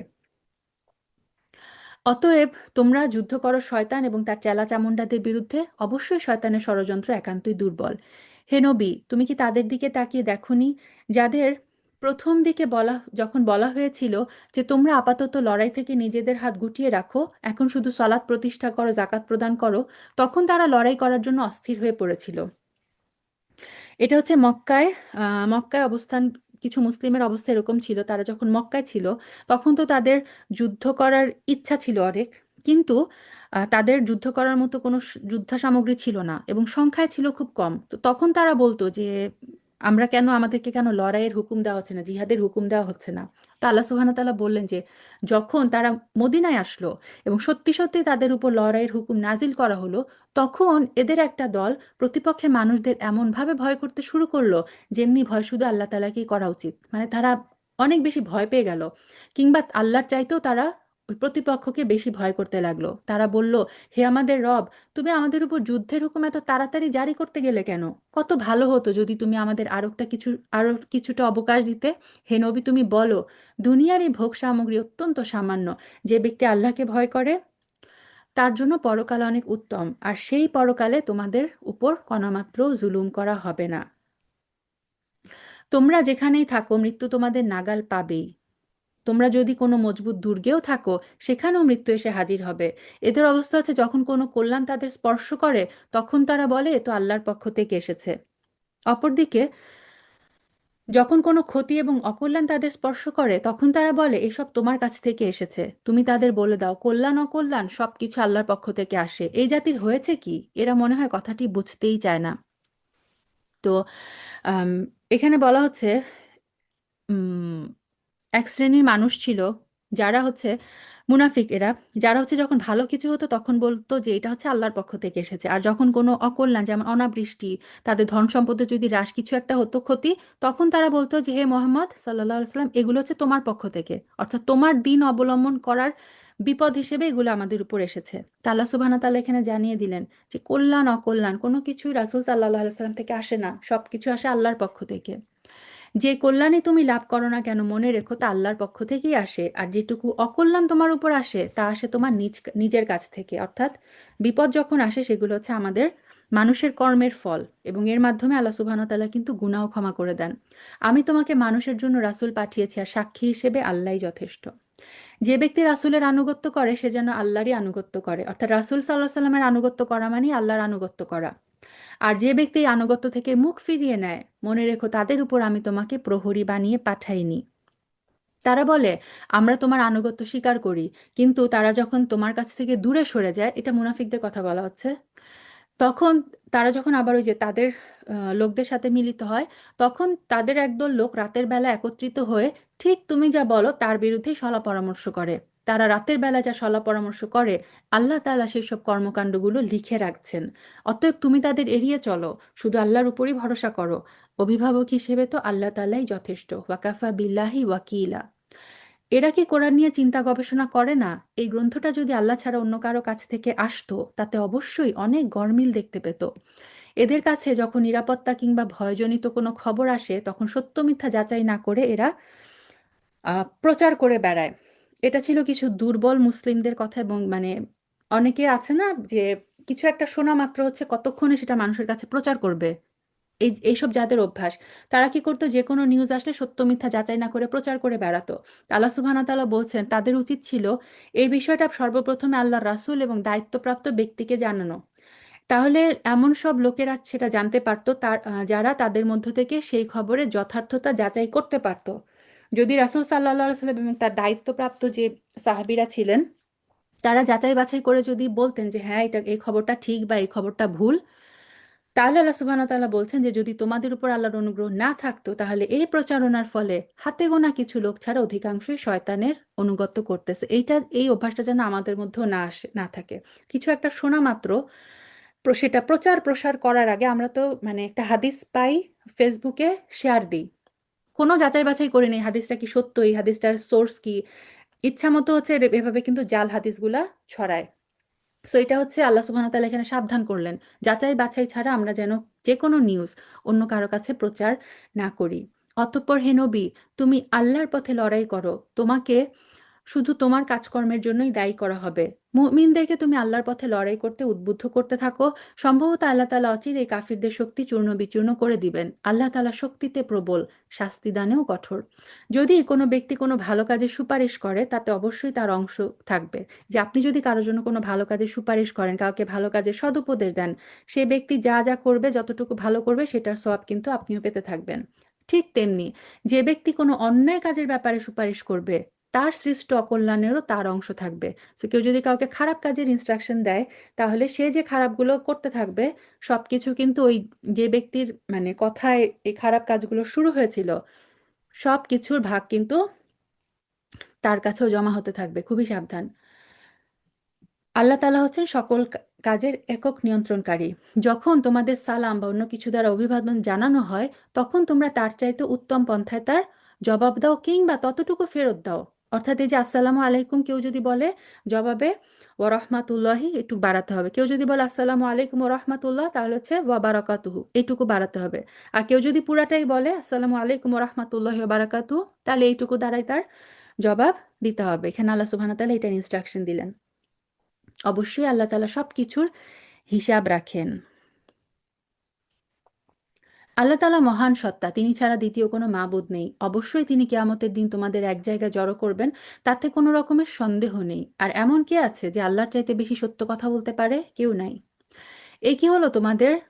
তোমরা মুনাফিকদের ব্যাপারে দুই দল হয়ে গেলে। বিশেষ করে যখন আল্লাহ তাআলা তাদের কৃতকর্মের জন্য তাদের উপর অভিশাপ নাজিল করলেন। আল্লাহ তাআলা যাদের পথভ্রষ্ট করে দিয়েছেন, তোমরা কি তাদের সঠিক পথে আনতে চাও? বস্তুত আল্লাহ তাআলা যাকে পথভ্রষ্ট করেন, তুমি তার জন্য কোনো পথই খুঁজে পাবে না। সো হেদায়েত আসে একমাত্র আল্লাহ সুবহানাহু ওয়া তাআলার কাছ থেকে। এটা কাদেরকে নিয়ে বলা হচ্ছে? যে এখানে ওই সমস্ত মুনাফিকদের ব্যাপারে, মানে ওই যে সমস্ত মুনাফিকরা উহুদের যুদ্ধে মুসলিমদের সাথে বের হয়েছিল, কিন্তু কিছু দূর যাওয়ার পরেই তারা বলল যে না, আমাদের কথা তো রাসূল সাল্লাল্লাহু আলাইহি ওয়াসাল্লাম শুনে নাই, সো আমরা হচ্ছে যুদ্ধ করব না, আমরা ফিরে যাব। তো এই মুনাফিকগুলাকে নিয়ে তা কি করা উচিত, সেটা নিয়ে মুসলিমদের মধ্যে দুইটা ভাগ হয়ে গিয়েছিল। একদল সাহাবীর বক্তব্য ছিল যে এই মুনাফিকদের বিরুদ্ধে আমাদের যুদ্ধ করতে হবে। আরেক দ্বিতীয় দল বলেছিল যে না, বৃহত্তর স্বার্থের পরিপন্থী এটা, এদের সাথে যদি আমরা এখন যুদ্ধ শুরু করি, তাহলে সেটা আমাদের যে মানে ইসলামী, এটা যে বৃহত্তরের স্বার্থের জন্য আমরা কি করব, এই ব্যাপারটাকে ইগনোর করব। তা আল্লাহ সুবহানাহু ওয়া তাআলা এটা বললেন যে তুমি মুনাফিকদের নিয়ে তোমরা কেন দুই ভাগ হয়ে যাচ্ছ? তারা তো এটাই কামনা করে, তারা যেভাবে কুফরি করেছে তোমরাও তেমনি কুফরি করো, অতঃপর তোমরা উভয়ে একই রকম হয়ে যাবে। কাজেই তুমি তাদের মধ্য থেকে কাউকে নিজের বন্ধুরূপে গ্রহণ করো না, যতক্ষণ না তারা আল্লাহর পথে নিজেদের ভিটামাটি ত্যাগ না করবে। আর যদি তারা এই কাজ থেকে মুখ ফিরিয়ে নেয়, তাহলে তোমরা তাদের যেখানেই পাবে গ্রেফতার করবে, শত্রুর সহযোগিতা করার জন্য তাদের হত্যা করবে, তাদের মধ্য থেকে কাউকে বন্ধু এবং সাহায্যকারী হিসেবে গ্রহণ করবে না। অবশ্য তাদের কথা আলাদা, যারা তোমাদের সাথে চুক্তিবদ্ধ অথবা কোনো চুক্তিবদ্ধ সম্প্রদায়ের সাথে এসে মিলিত হবে। আবার তাদের ব্যাপারেও নয়, যারা তোমাদের সামনে দ্বিধাগ্রস্ত অন্তর নিয়ে আসে। তাদের অন্তর তোমাদের সাথে যেমনি লড়াই করতে বাধা দেয়, তেমনি নিজেদের জাতির বিরুদ্ধেও লড়াই করতে বাধা দেয়। এখানে আল্লাহ সুবহানাহু ওয়া তাআলা কি বলছেন, যে মুনাফিকদের বিরুদ্ধে তিনি সতর্ক করলেন, তারপরে তিনি বললেন কিন্তু এমন কিছু মানুষ আছে, যেমন এক্সাম্পল হচ্ছে রাসূল সাল্লাল্লাহু আলাইহি সাল্লামের চাচা আব্বাস রাদিয়াল্লাহু তাআলা আনহু, কিন্তু বদর যুদ্ধে তিনি অংশগ্রহণ করতে চান নাই। কিন্তু মুশরিকদের সাথে তিনি বাধ্য হয়েছিলেন বদরের যুদ্ধে ওই কাফিরদের সাথে অবস্থান নিতে। তো রাসূল সাল্লাল্লাহু আলাইহি সাল্লামকে আল্লাহ সুবহানাহু ওয়া তাআলা এটা জানিয়ে নিয়েছিলেন। তো তিনি আসতে চান নাই, কিন্তু বাহ্যিকভাবে কাফিরদের তাঁবুতে তাকে অবস্থান করতে হয়েছিল। এই কারণে কিন্তু রাসূল সাল্লাল্লাহু আলাইহি সাল্লাম আব্বাস রাদিয়াল্লাহু তাআলা আনহুকে হত্যা না করে বদর যুদ্ধে বন্দী হিসেবে গ্রহণ করেছিলেন। কারণ তিনি জানতেন যে তার মনের অবস্থা, তিনি এই যুদ্ধে অংশগ্রহণ করতে চান নাই। তো আল্লাহ সুবহানাহু ওয়া তাআলা এইরকম কিছু মানুষের কথা এখানে জানিয়ে দিলেন যে তাদের কথা আলাদা, যারা হচ্ছে বাধ্য হয়ে আহ, অপর পক্ষে আছে। আল্লাহ যদি চাইতেন, তিনি তোমাদের উপর এদেরকে ক্ষমতাবান করে দিতে পারতেন। তেমন অবস্থায় তারা অবশ্যই তোমাদের সাথে লড়াই করত। অতএব এরা যদি তোমাদের কাছ থেকে আলাদা হয়ে যায়, লড়াই থেকে বিরত থাকে, তোমাদের কাছে শান্তি এবং সন্ধির প্রস্তাব পাঠায়, আল্লাহ তাআলা তাদের বিরুদ্ধে অভিযানের কোনো পন্থাই তোমাদের জন্য উন্মুক্ত রাখবেন না। অচিরেই তোমরা আরেকটি দল পাবে, যারা তোমাদের দিক থেকে যেমন শান্তি এবং নিরাপত্তা পেতে চায়, তেমনি নিজেদের জাতির কাছ থেকেও নিরাপত্তা পেতে চায়। এরা হচ্ছে মুনাফিক। এরা মুসলিমদের কাছে এসে মুসলিমদের কাছ থেকে নিরাপত্তা পেতে চায়, আবার যখন ওই তাদের শয়তানদের সাথে মিলিত হয়, তখন হচ্ছে সেইখান থেকেও তারা সুবিধা নিতে চায়। এদের যখনই কোনো বিপর্যয়ের দিকে ডাক দেওয়া হবে, তখন সাথে সাথে তারা তার মধ্য গিয়ে নিক্ষিপ্ত হবে।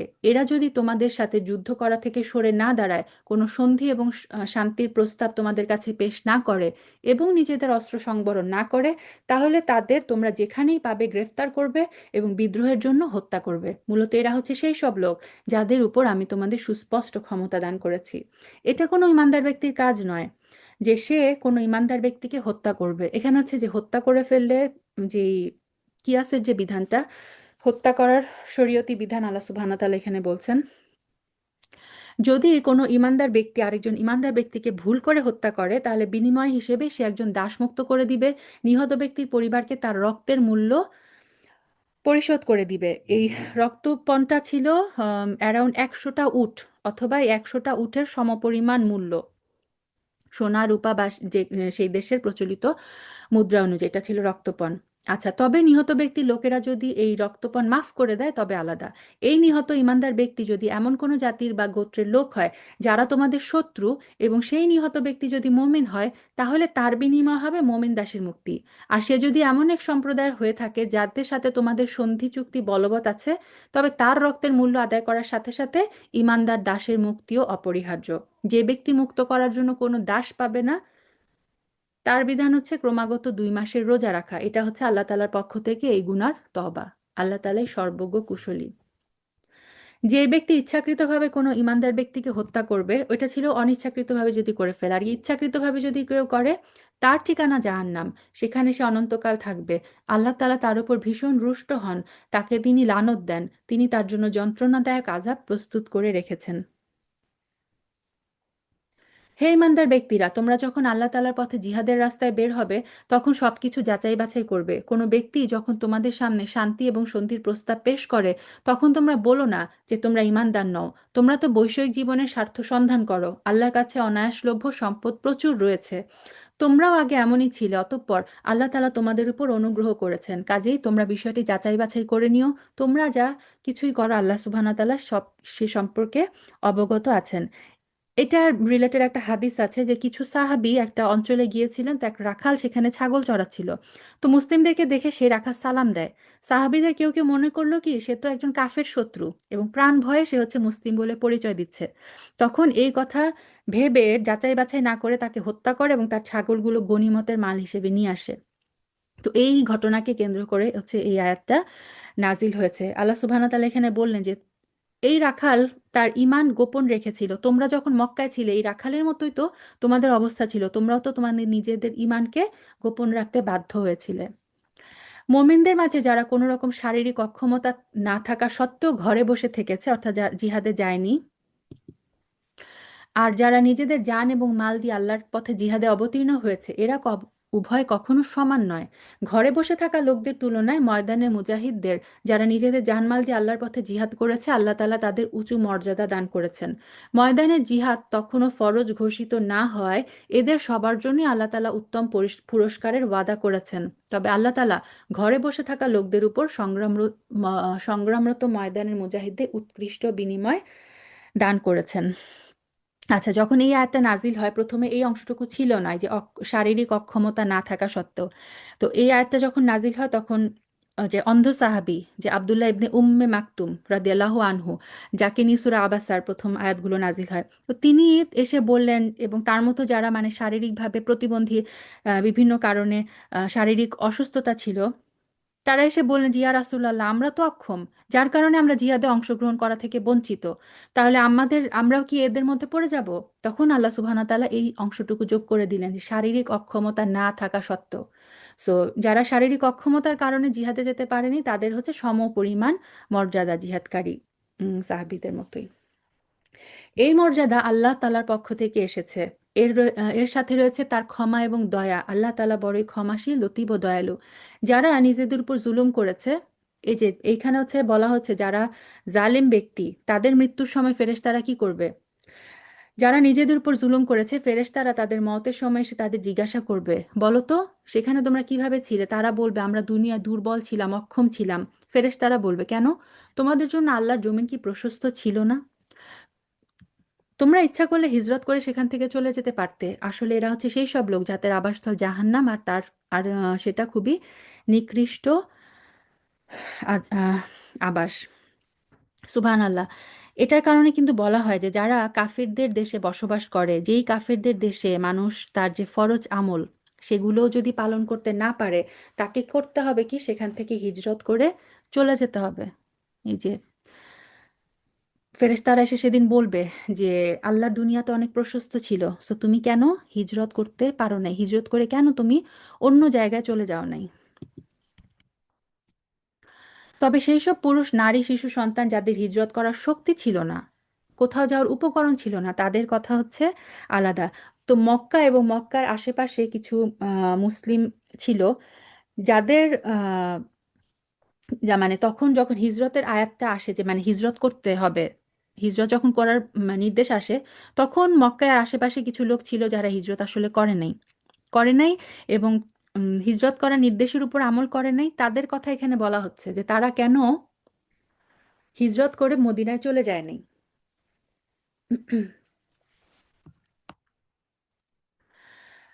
আচ্ছা, এরা হচ্ছে সেই সব লোক আল্লাহ তাআলা আম, সম্ভবত যাদের গুনাহসমূহ মাফ করে দিবেন। অবশ্যই আল্লাহ তাআলা গুনাহমোচনকারী এবং পরম ক্ষমাশীল। তা আল্লাহ বলেন যারা বাধ্য ছিল না, অসহায় পুরুষ, নারী, শিশু যাদের হিজরত করার সামর্থ্য ছিল না, এদেরকে আল্লাহ সুবহানাহু ওয়া তাআলা মাফ করে দিবেন। আর যে কেউ আল্লাহর পথে হিজরত করবে, সে আল্লাহর জমিনে প্রশস্ততা এবং অগণিত ধন সম্পদ পেয়ে যাবে। যখন কোনো ব্যক্তি আল্লাহ এবং তার রাসূলের উদ্দেশ্যে হিজরত করার জন্য নিজ বাড়ি থেকে বের হয়, অতঃপর এমত অবস্থায় মৃত্যু এসে তাকে গ্রাস করে নেয়, তাহলে তার অপূর্ণ হিজরতের পুরস্কার দেওয়ার দায়িত্ব আল্লাহ তাআলার উপর। এখানে একজন সাহাবী ছিলেন এরকম, যে তিনি হিজরত করার উদ্দেশ্যে বের হয়েছিলেন কিন্তু মদিনা পর্যন্ত তিনি পৌঁছাতে পারেননি। তো উম, আল্লাহ সুবহানাহু ওয়া তাআলা এখানে বলে দিলেন যে হিজরতের নিয়ত করে বের হয়েছিল কিন্তু ওই পর্যন্ত সে পৌঁছাতে পারেনি, সেটার আল্লাহ সুবহানাহু ওয়া তাআলা তার এই অপূর্ণ হিজরতের পুরস্কার দেওয়ার দায়িত্ব কিন্তু তার। আল্লাহ তাআলা বড় ক্ষমাশীল, পরম দয়ালু। সো ইন্টেনশনটা হচ্ছে সবচেয়ে বড়। তোমরা যখন সফরে বের হবে তখন তোমরা যদি তোমাদের নামাজ সংক্ষিপ্ত করে নাও, তাতে তোমাদের উপর কোনো দোষ নাই। যে কসরের কথা বলা হচ্ছে এখানে, সফর থাকাকালীন কসরের নামাজ অর্থাৎ 4 রাকাত বিশিষ্ট নামাজগুলোকে 2 রাকাত করে পড়ার অনুমতি আল্লাহ সুবহানাহু ওয়া তাআলা এখানে দিলেন। তোমাদের যদি এই আশঙ্কা থাকে যে কাফেররা নামাজের সময় আক্রমণ করে তোমাদের বিপদগ্রস্ত করে ফেলবে, তাহলে তোমরা সতর্ক থেকো। নিঃসন্দেহে কাফেররা হচ্ছে তোমাদের প্রকাশ্য দুশমন। হে নবী, তুমি যখন মুসলমানদের মাঝে অবস্থান করবে এবং যুদ্ধাবস্থায় যখন তুমি তাদের ইমামতির জন্য নামাজে দাঁড়াবে, এই আয়াতটা হচ্ছে সালাতুল খৌফ পড়ার নিয়ম। যুদ্ধাবস্থায় কিভাবে, দেখেন যুদ্ধের অবস্থায় কিন্তু আল্লাহ সুবহানাহু ওয়া তাআলা নামাজকে মানে নামাজ মাস্ট। যুদ্ধ অবস্থায় যেখানে শত্রুপক্ষ চারপাশ থেকে যে কোনো সময় অ্যাটাক হতে পারে, ওই অবস্থায় কিন্তু মানে নামাজ কামাই করার কোনো উপায় নেই। আল্লাহ সুবহানাহু ওয়া তাআলা এখানে বলে দিলেন যে তুমি যখন যুদ্ধাবস্থায় তাদের ইমামতির জন্য নামাজে দাঁড়াবে, তখন একদল লোক যেন তোমার সাথে নামাজে দাঁড়ায় এবং অস্ত্র সাথে নিয়ে সতর্ক থাকে। অতঃপর তারা যখন নামাজে সাজদা সম্পন্ন করে নিবে, তখন তারা তোমাদের পেছনে থাকবে দ্বিতীয় দল। মানে একটা দল রাসূল সাল্লাল্লাহু আলাইহি সাল্লামের সাথে নামাজে মানে জামাত শুরু করবে, পিছনে একদল লোক পাহারা দিবে। আবার এই লোকেরা, এরা যখন এইসব সাহাবীর যখন নামাজ সম্পন্ন হবে তারা পিছনে চলে যায়, সে পিছনের লোক এসে জামাতে অংশগ্রহণ করবে। তো দ্বিতীয় দল যারা তখনও নামাজ পড়েনি, তারা তোমার সাথে এসে নামাজ আদায় করবে। কিন্তু সর্বাবস্থায় তারা যেন সতর্কতা অবলম্বন করে এবং সশস্ত্র অবস্থায় থাকে, কারণ কাফেররা তো এই সুযোগটুকুই চায়, যদি তোমরা তোমাদের মাল সামানা এবং অস্ত্র সম্পর্কে একটু অসাবধান হও, যাতে করে তারা তোমাদের উপর আকস্মিকভাবে ঝাঁপিয়ে পড়তে পারে। অবশ্য অতিরিক্ত বৃষ্টি বাদলের জন্য যদি তোমাদের কষ্ট হয় কিংবা শারীরিকভাবে তোমরা যদি অসুস্থ হও, তাহলে কিছুক্ষণের জন্য অস্ত্র রেখে দিতে পারো। অস্ত্র রেখে দিলেও তোমরা নিজেদের সাবধানতা বজায় রাখবে। অবশ্যই আল্লাহ তাআলা কাফেরদের জন্য অপমানকর আযাব নির্দিষ্ট করে রেখেছেন। অতঃপর তোমরা যখন নামাজ শেষ করবে তখন দাঁড়িয়ে, বসে এবং শোয়া অবস্থায় আল্লাহকে স্মরণ করতে থাকবেন। তো দেখেন যুদ্ধাবস্থায় আল্লাহ সুবহানাহু ওয়া তাআলা বললেন নামাজ শেষ করার সাথে সাথে তোমরা দাঁড়িয়ে, বসে, শোয়া যে কোনো অবস্থায় তোমরা কি করো, জিকির করতে থাকো। তো এটা আমাদের জন্য প্রযোজ্য। এরপর যখন তোমরা পুরোপুরি স্বস্তি বোধ করবে তখন যথারীতি নামাজ আদায় করবে। মানে যখন যুদ্ধাবস্থা থেকে যুদ্ধ শেষ হয়ে যাবে তখন কি করবে তোমরা, যথারীতি মানে আবার নর্মাল সলাত আদায় করবে। অবশ্যই নামাজ ইমানদারদের উপর সুনির্দিষ্ট সময়ের সাথে ফরজ করা হয়েছে। এই যে এই যে কোনো ফিকহুস সালাতে এই আয়াতটা বারবার বারবার শোনা যায়, ইন্না সলাতা কানাত আলাল মুমিনিনা কিতাবাম মাওকুতা। সালাত হচ্ছে নির্দিষ্ট সময়ের জন্য, সো নির্দিষ্ট সময়ের ওয়াক্ত হওয়ার 1 মিনিট আগে সালাত কবুল হবে না। অনেকে বলে যে আমি বাইরে যাব, তো সালাতের আরো 10 মিনিট ওয়াক্ত হয় নাই, 10 মিনিট পরে ওয়াক্ত হবে, আমি পড়ে যাই, হবে না, সালাত হবে না। কারণ এটা হচ্ছে কিতাবা মাওকুতা, নির্দিষ্ট সময়ের সাথে নির্ভরশীল। কিছু কিছু ইবাদত সময়ের সাথে নির্ভরশীল, যেমন সিয়াম। আপনি একদম সেই শুভে সাদিকের 1 মিনিট পরেও যদি আপনি খান জেনে বুঝে, আপনার সিয়াম হবে না। আবার সূর্যাস্তের 1 মিনিট আগেও যদি খেয়ে ফেলেন, সিয়াম হবে না। তো এরকম সলাতও নির্দিষ্ট সময়, যখন সলাতের ওয়াক্ত হবে তখনই সলাত পড়তে হবে। এর আগে ওয়াক্তের বাইরে আদায়কৃত সলাত কবুল হবে না। কোনো শত্রু দলের পেছনে ধাওয়া করার সময় তোমরা বিন্দুমাত্র মনোবল হারিও না। তোমরা যদি কষ্ট পেয়ে থাকো তাহলে জেনে রাখো তারাও তো তোমাদের মতো কষ্ট পাচ্ছে, ঠিক যেমনই ভাবে তোমরা কষ্ট পাচ্ছ। কিন্তু তোমরা আল্লাহ তাআলার কাছ থেকে যে জান্নাত আশা করো, তারা তো সেটা করে না। আল্লাহ তাআলা সর্বজ্ঞ, কুশলী। আচ্ছা, তো আল্লাহ সুবহানাহু ওয়া তাআলা এখানে বলছেন যে তোমাদের বিপক্ষে যারা যুদ্ধ করছে তারাও কষ্ট পাচ্ছে, তোমরাও কষ্ট পাচ্ছ, কিন্তু তারা হচ্ছে তাদের কষ্টের বিনিময়ে কোনো বিনিময় পাবে না। কিন্তু তোমরা যে, তোমাদের যে কষ্ট, তোমাদের যে যুদ্ধে জিহাদ, সেটার বিনিময় কি? সেটা হচ্ছে জান্নাত। অবশ্যই আমি সত্য দিনের সাথে তোমার উপর এই গ্রন্থ নাজিল করেছি, যাতে করে আল্লাহ তোমাকে ওহী দ্বারা যা দেখিয়েছেন তার আলোকে তুমি মানুষদের বিচার মীমাংসা করতে পারো। মীমাংসার সময় তুমি কখনো বিশ্বাসঘাতকদের পক্ষে তর্ক করো না। তুমি আল্লাহ তাআলার কাছে ক্ষমা প্রার্থনা করো, অবশ্যই আল্লাহ তাআলা বড় ক্ষমাশীল এবং পরম দয়ালু। যারা নিজেদের সাথে বিশ্বাসঘাতকতা করে, তুমি কখনো এমন সব লোকের পক্ষ থেকে কোনো বিতর্ক করো না। অবশ্যই আল্লাহ তাআলা তাকে পছন্দ করে না যে পাপিষ্ঠ, বিশ্বাসঘাতক। এরা মানুষদের কাছ থেকে নিজেদের কর্ম লুকিয়ে রাখতে চায়, যদিও আল্লাহ তাআলার কাছ থেকে তারা কিছুই লুকাতে পারবে না। তারা যখন রাতের অন্ধকারে এমন সব বিষয়ে সলা পরামর্শ করে যেসব কথা ও কাজ আল্লাহ পছন্দ করেন না, তখনও তিনি তাদের সাথেই থাকেন। এরা যা কিছু করে আল্লাহ পুরোপুরি পরিবেষ্টন করে আছে। হ্যাঁ, এরাই হচ্ছে সেই সব লোক, দুনিয়ার জীবনে সঠিক জ্ঞানের অভাবে তোমরা যাদের পক্ষে কথা বলছো। কেয়ামতের দিনে আল্লাহ তাআলার সামনে কে তাদের পক্ষে কথা বলবে, কিংবা কে তাদের উপর অভিভাবক হবে?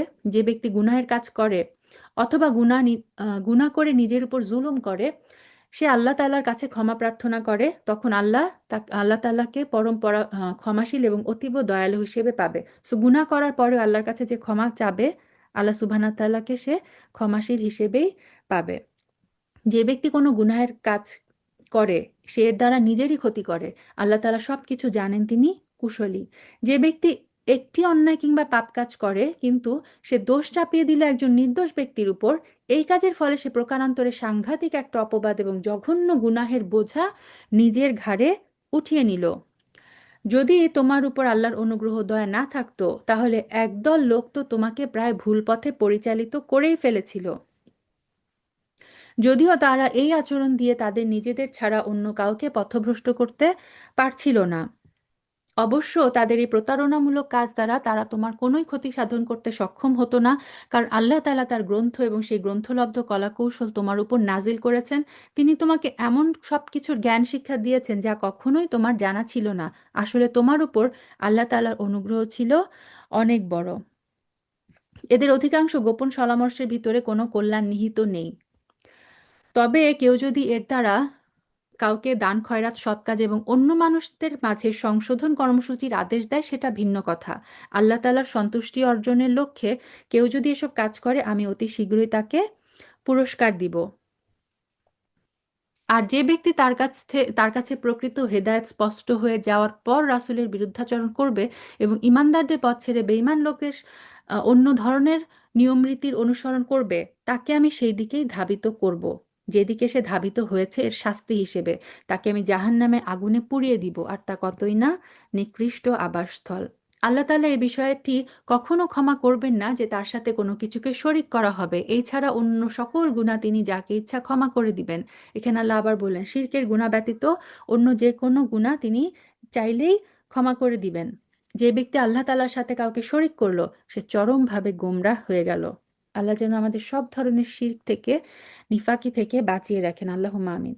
আল্লাহকে ছাড়া এরা যদি কাউকে ডাকবে কোনো নিকৃষ্ট আল্লাহকে ছাড়া যদি কাউকে ডাকবে কোনো নিকৃষ্ট দেবীকে কিংবা কোনো বিদ্রোহী শয়তানকে। সো যে আল্লাহর ইবাদত করে না, সে আসলে শয়তানের ইবাদত করে, অথবা নিজের নাফসের ইবাদত করে, অথবা অন্য কোনো ব্যক্তির ইবাদত করে। যে এভাবে ডাকে তাকে আল্লাহ তাআলা অভিশাপ দিয়েছেন, কারণ সে আল্লাহকে চ্যালেঞ্জ দিয়ে বলেছিল, আমি তোমার বান্দাদের এক অংশকে নিজের দলে শামিল করেই ছাড়বো। এটা ছিল শয়তানের চ্যালেঞ্জ, শয়তান আল্লাহকে বলেছিল। শয়তান আরো বলেছিল, আমি অবশ্যই তাদেরকে গোমরাহ করে দিব, আমি অবশ্যই তাদের হৃদয়ে নানা প্রকার মিথ্যা কামনা বাসনা জাগিয়ে দিব, আমি তাদের নির্দেশ দিব তারা যেন কুসংস্কারে লিপ্ত হয়ে জন্তু জানোয়ারের কান ছিদ্র করে, আমি তাদের আরো নির্দেশ দিব তারা যেন আল্লাহ তাআলার সৃষ্টিকে বিকৃত করে দেয়। মূলত যে ব্যক্তি এই কাজ করে আল্লাহ তাআলার বদলে শয়তানকে নিজের পৃষ্ঠপোষক বানিয়ে নিবে, সে এক সুস্পষ্ট ক্ষতি এবং লোকসানের সম্মুখীন হবে। এখানে বলা হয় যে আল্লাহ সুবহানাহু ওয়া তাআলার যে সৃষ্টি, তার সৃষ্টির মানে পরিবর্তন করা, এটা আল্লাহ সুবহানাহু ওয়া তাআলা কখনোই পছন্দ করেন না। এই যে এখন যেটা চলছে যে মেয়েরা ছেলে হয়ে যাচ্ছে, ছেলেরা মেয়ে হয়ে যাচ্ছে, ইভেন বলা হয় যে যে মেকআপের নামে যে ভ্রু প্লাক করা হয়, ভ্রু প্লাক করে কি করা হয়, নিজের চেহারার আকৃতি পরিবর্তন করা হয়, তাই না? তো উম, এই যে বিভিন্ন সৌন্দর্য বর্ধনের জন্য যত কিছু করা হয়, তারপরে গায়ের মধ্যে ট্যাটু করা হয়, এই সব কিছু হচ্ছে মানে নিষিদ্ধ। ইসলামী শরীয়তে এগুলো হচ্ছে নিষিদ্ধ। এগুলো হচ্ছে এবং এগুলো শয়তানের ওয়াসওয়াসায় করেন, আল্লাহ সুবহানাহু ওয়া তাআলা বললেন। শয়তান তাদের নানা প্রতিশ্রুতি দেয়, তাদের সামনে মিথ্যা বাসনার মায়াজাল সৃষ্টি করে, আর শয়তান যা প্রতিশ্রুতি দেয় তা তো প্রতারণা ছাড়া আর কিছু নয়। এরা হচ্ছে সেই সব হতভাগা ব্যক্তি যাদের আবাসস্থল হচ্ছে জাহান্নাম, যার আযাব থেকে মুক্তির কোনো পন্থাই সেদিন তারা খুঁজে পাবে না। অপরদিকে যারা শয়তানের প্রতিশ্রুতি উপেক্ষা করে আল্লাহর উপর ঈমান আনবে এবং ভালো কাজ করবে, তাদের আমি অচিরেই এমন জান্নাতে প্রবেশ করাবো যার তলদেশ দিয়ে ঝর্ণাধারা বইতে থাকবে, তারা সেখানে অনন্তকাল অবস্থান করবে। আল্লাহর ওয়াদা সত্য, আর আল্লাহর চাইতে বেশি সত্য কথা কে বলতে পারে? কেউই বলতে পারে না। আল্লাহ সুবহানাহু ওয়া তাআলা সবচেয়ে বড় সত্য কথা বলে, সুবহানাল্লাহ। কারো ভালো মন্দ যেমন তোমাদের খেয়াল খুশির সাথে জড়িত নয়, তেমনি তা আহলে কিতাবদের খেয়াল খুশির সাথেও জড়িত নয়। আসল কথা হচ্ছে,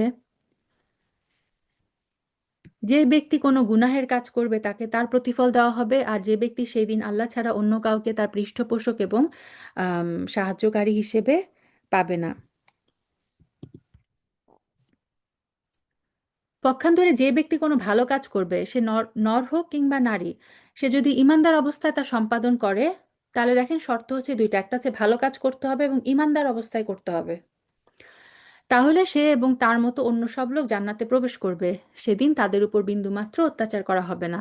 তার চাইতে উত্তম জীবন বিধান আর কার হতে পারে? যে আল্লাহ তাআলার সামনে মাথা নত করে, মূলত সেই হচ্ছে নিষ্ঠাবান ব্যক্তি। তদুপরি সে ইব্রাহিমের আদর্শেরও অনুসরণ করে, আর আল্লাহ তাআলা ইব্রাহিমকে স্বীয় বন্ধুরূপে গ্রহণ করেছে। যে আল্লাহ সুবহানাহু ওয়া তাআলা এখানে ঘোষণা দিলেন, ওয়াত্তাখাযাল্লাহু ইব্রাহিমা খলিলা, ইব্রাহিম আলাইহিস সালাম হচ্ছে আল্লাহ সুবহানাহু ওয়া তাআলার খলিল, একান্ত মানে বন্ধু। আসমান এবং জমিনে যা কিছু আছে তার সব কিছু আল্লাহ তাআলার জন্য, আর আল্লাহ তাআলা তার ক্ষমতা দিয়ে সব কিছু পরিবেষ্টন করে আছেন। হে নবী, তারা চায় তোমার কাছে নারীদের ব্যাপারে সিদ্ধান্ত নিতে জানতে চায়, তুমি বলো আল্লাহ তাআলা তাদের ব্যাপারে তোমাদের জানিয়ে দিচ্ছেন, আর এই কিতাব থেকে যা কিছু তোমাদের উপর পঠিত হচ্ছে সেই এতিম নারীদের সম্পর্কিত বিষয়, তিনি তাদের সেই সব অধিকার দান করেছেন যা তোমরা আদায় করতে চাও না, অথচ তোমরা তাদের বিয়ে ঠিকই করতে চাও। অসহায় শিশুদের ব্যাপারে তোমাদেরকে বলা হচ্ছে তোমরা যেন এতিমদের ব্যাপারে সুবিচার কায়েম করো। তোমরা যেটুকু ভালো কাজ করো আল্লাহ তাআলা সে সম্পর্কে সম্যকভাবে অবহিত রয়েছেন।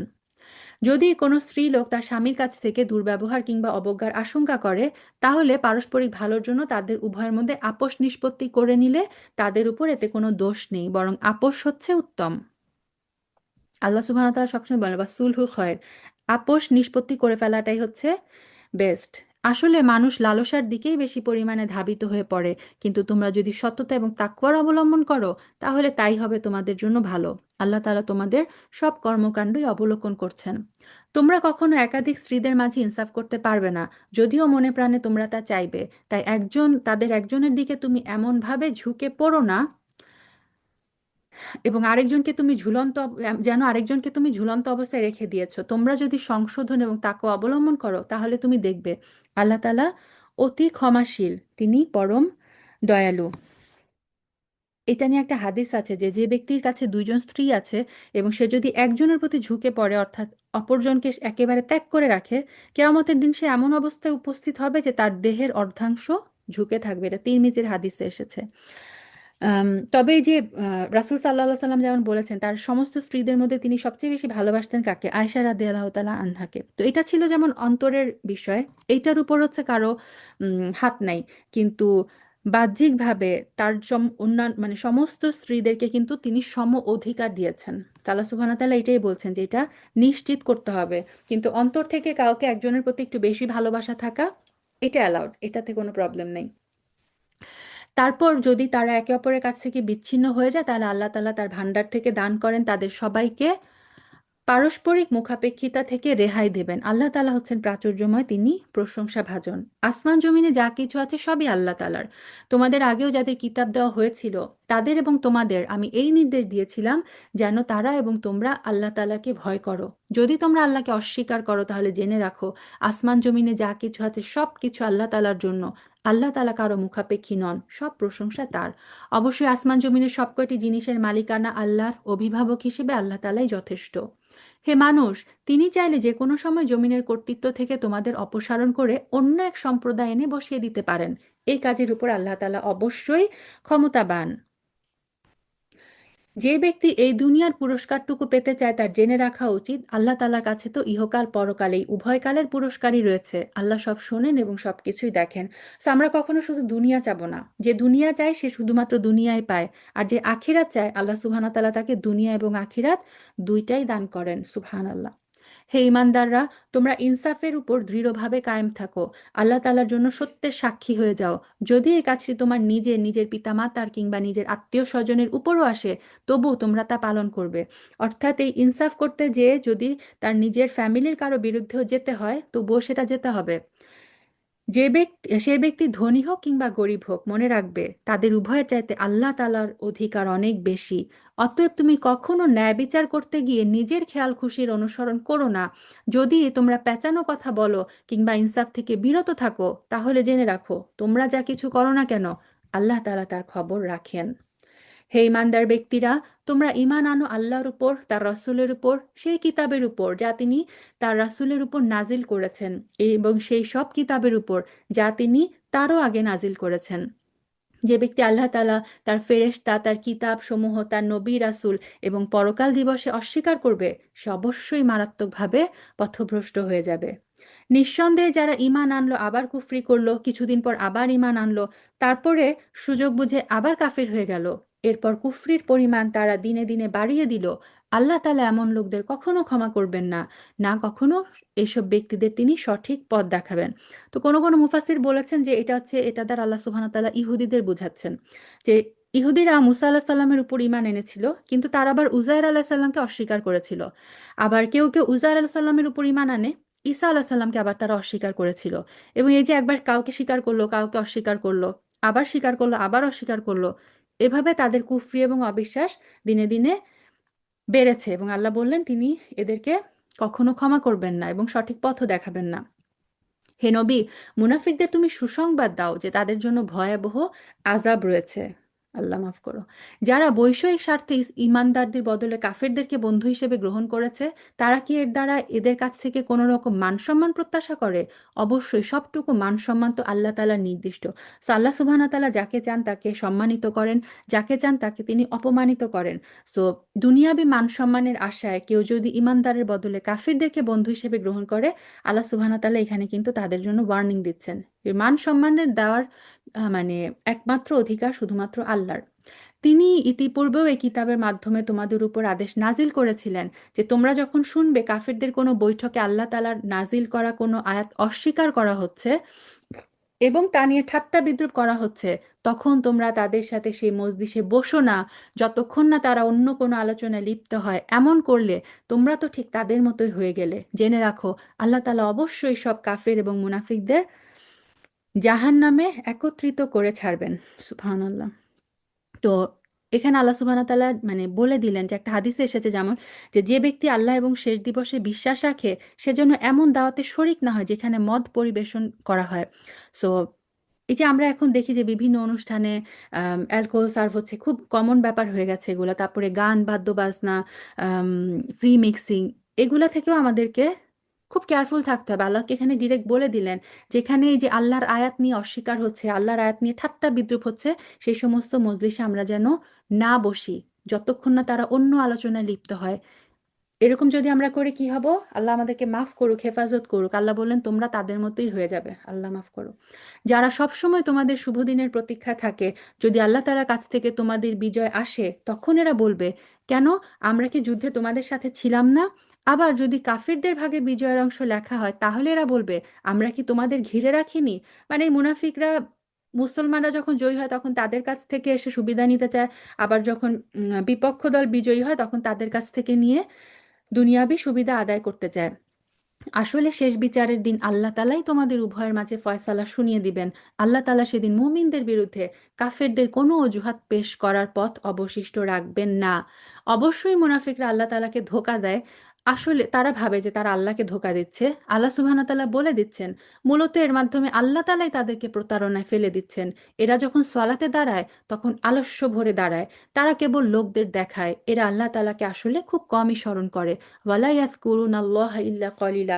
সো আমরা যেন আল্লাহকে বেশি বেশি স্মরণ করি। সলাতের টাইম যখন হবে তখন যেন আমরা একদম মানে নিষ্ঠার সাথে আল্লাহর সন্তুষ্টি লাভের জন্য, আল্লাহর সাথে আমি এখন প্রাইভেট মিটিং, ওই নিয়ত করে একজন মুমিন সলাতে দাঁড়ায়। মুনাফিকের বৈশিষ্ট্য হচ্ছে সলাতের টাইম আসলে মানে সে খুব অলসতার সাথে লোক দেখাতে হবে এই জন্য সে জোর করে সলাতে দাঁড়ায় এবং আল্লাহকে তারা স্মরণ করে না। এই ক্যারেক্টারিস্টিক্সগুলো যেন আমাদের মধ্যে না আসে। এরা কুফরি এবং ইমানের দোটানায় দোদুল্যমান থাকে, না এদিক না ওদিক। যাকে আল্লাহ তাআলা গোমরা করে দেন, তুমি সেই ব্যক্তিকে কখনো সঠিক পথ দেখাতে পারবে না। হে মানুষ, তোমরা যারা ইমান এনেছো, তোমরা ইমানদারদের বাদ দিয়ে কাফিরদেরকে নিজেদের বন্ধু হিসেবে গ্রহণ করো না। এই কথাটা আল্লাহ সুবহানাহু তাআলা মানে, এই আমরা মাত্র 5 দিন পড়ছি, সুবহানাল্লাহ কতবার এই কথাটা পেলাম।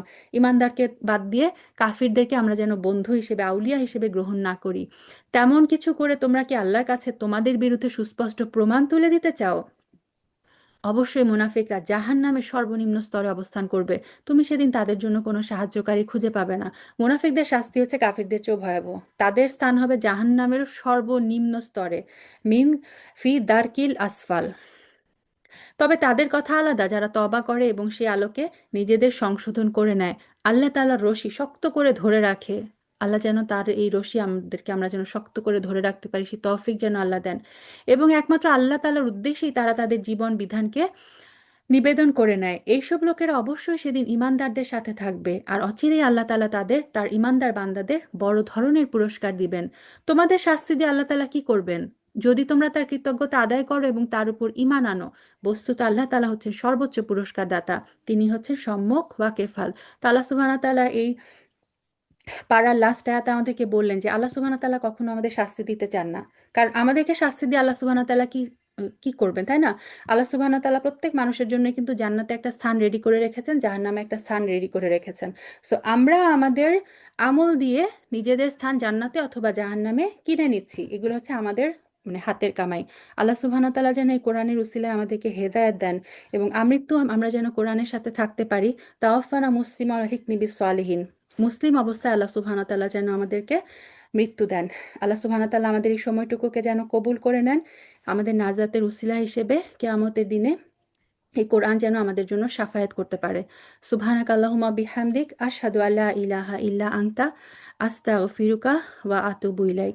সুবহানা রাব্বিকা রাব্বিল ইজ্জাতি আম্মা ইয়াসিফুন ওয়া সালামুন আলাল মুরসালিন আলহামদুলিল্লাহি রাব্বিল আলামিন। আসসালামু আলাইকুম ওয়া রাহমাতুল্লাহি ওয়া বারাকাতুহু।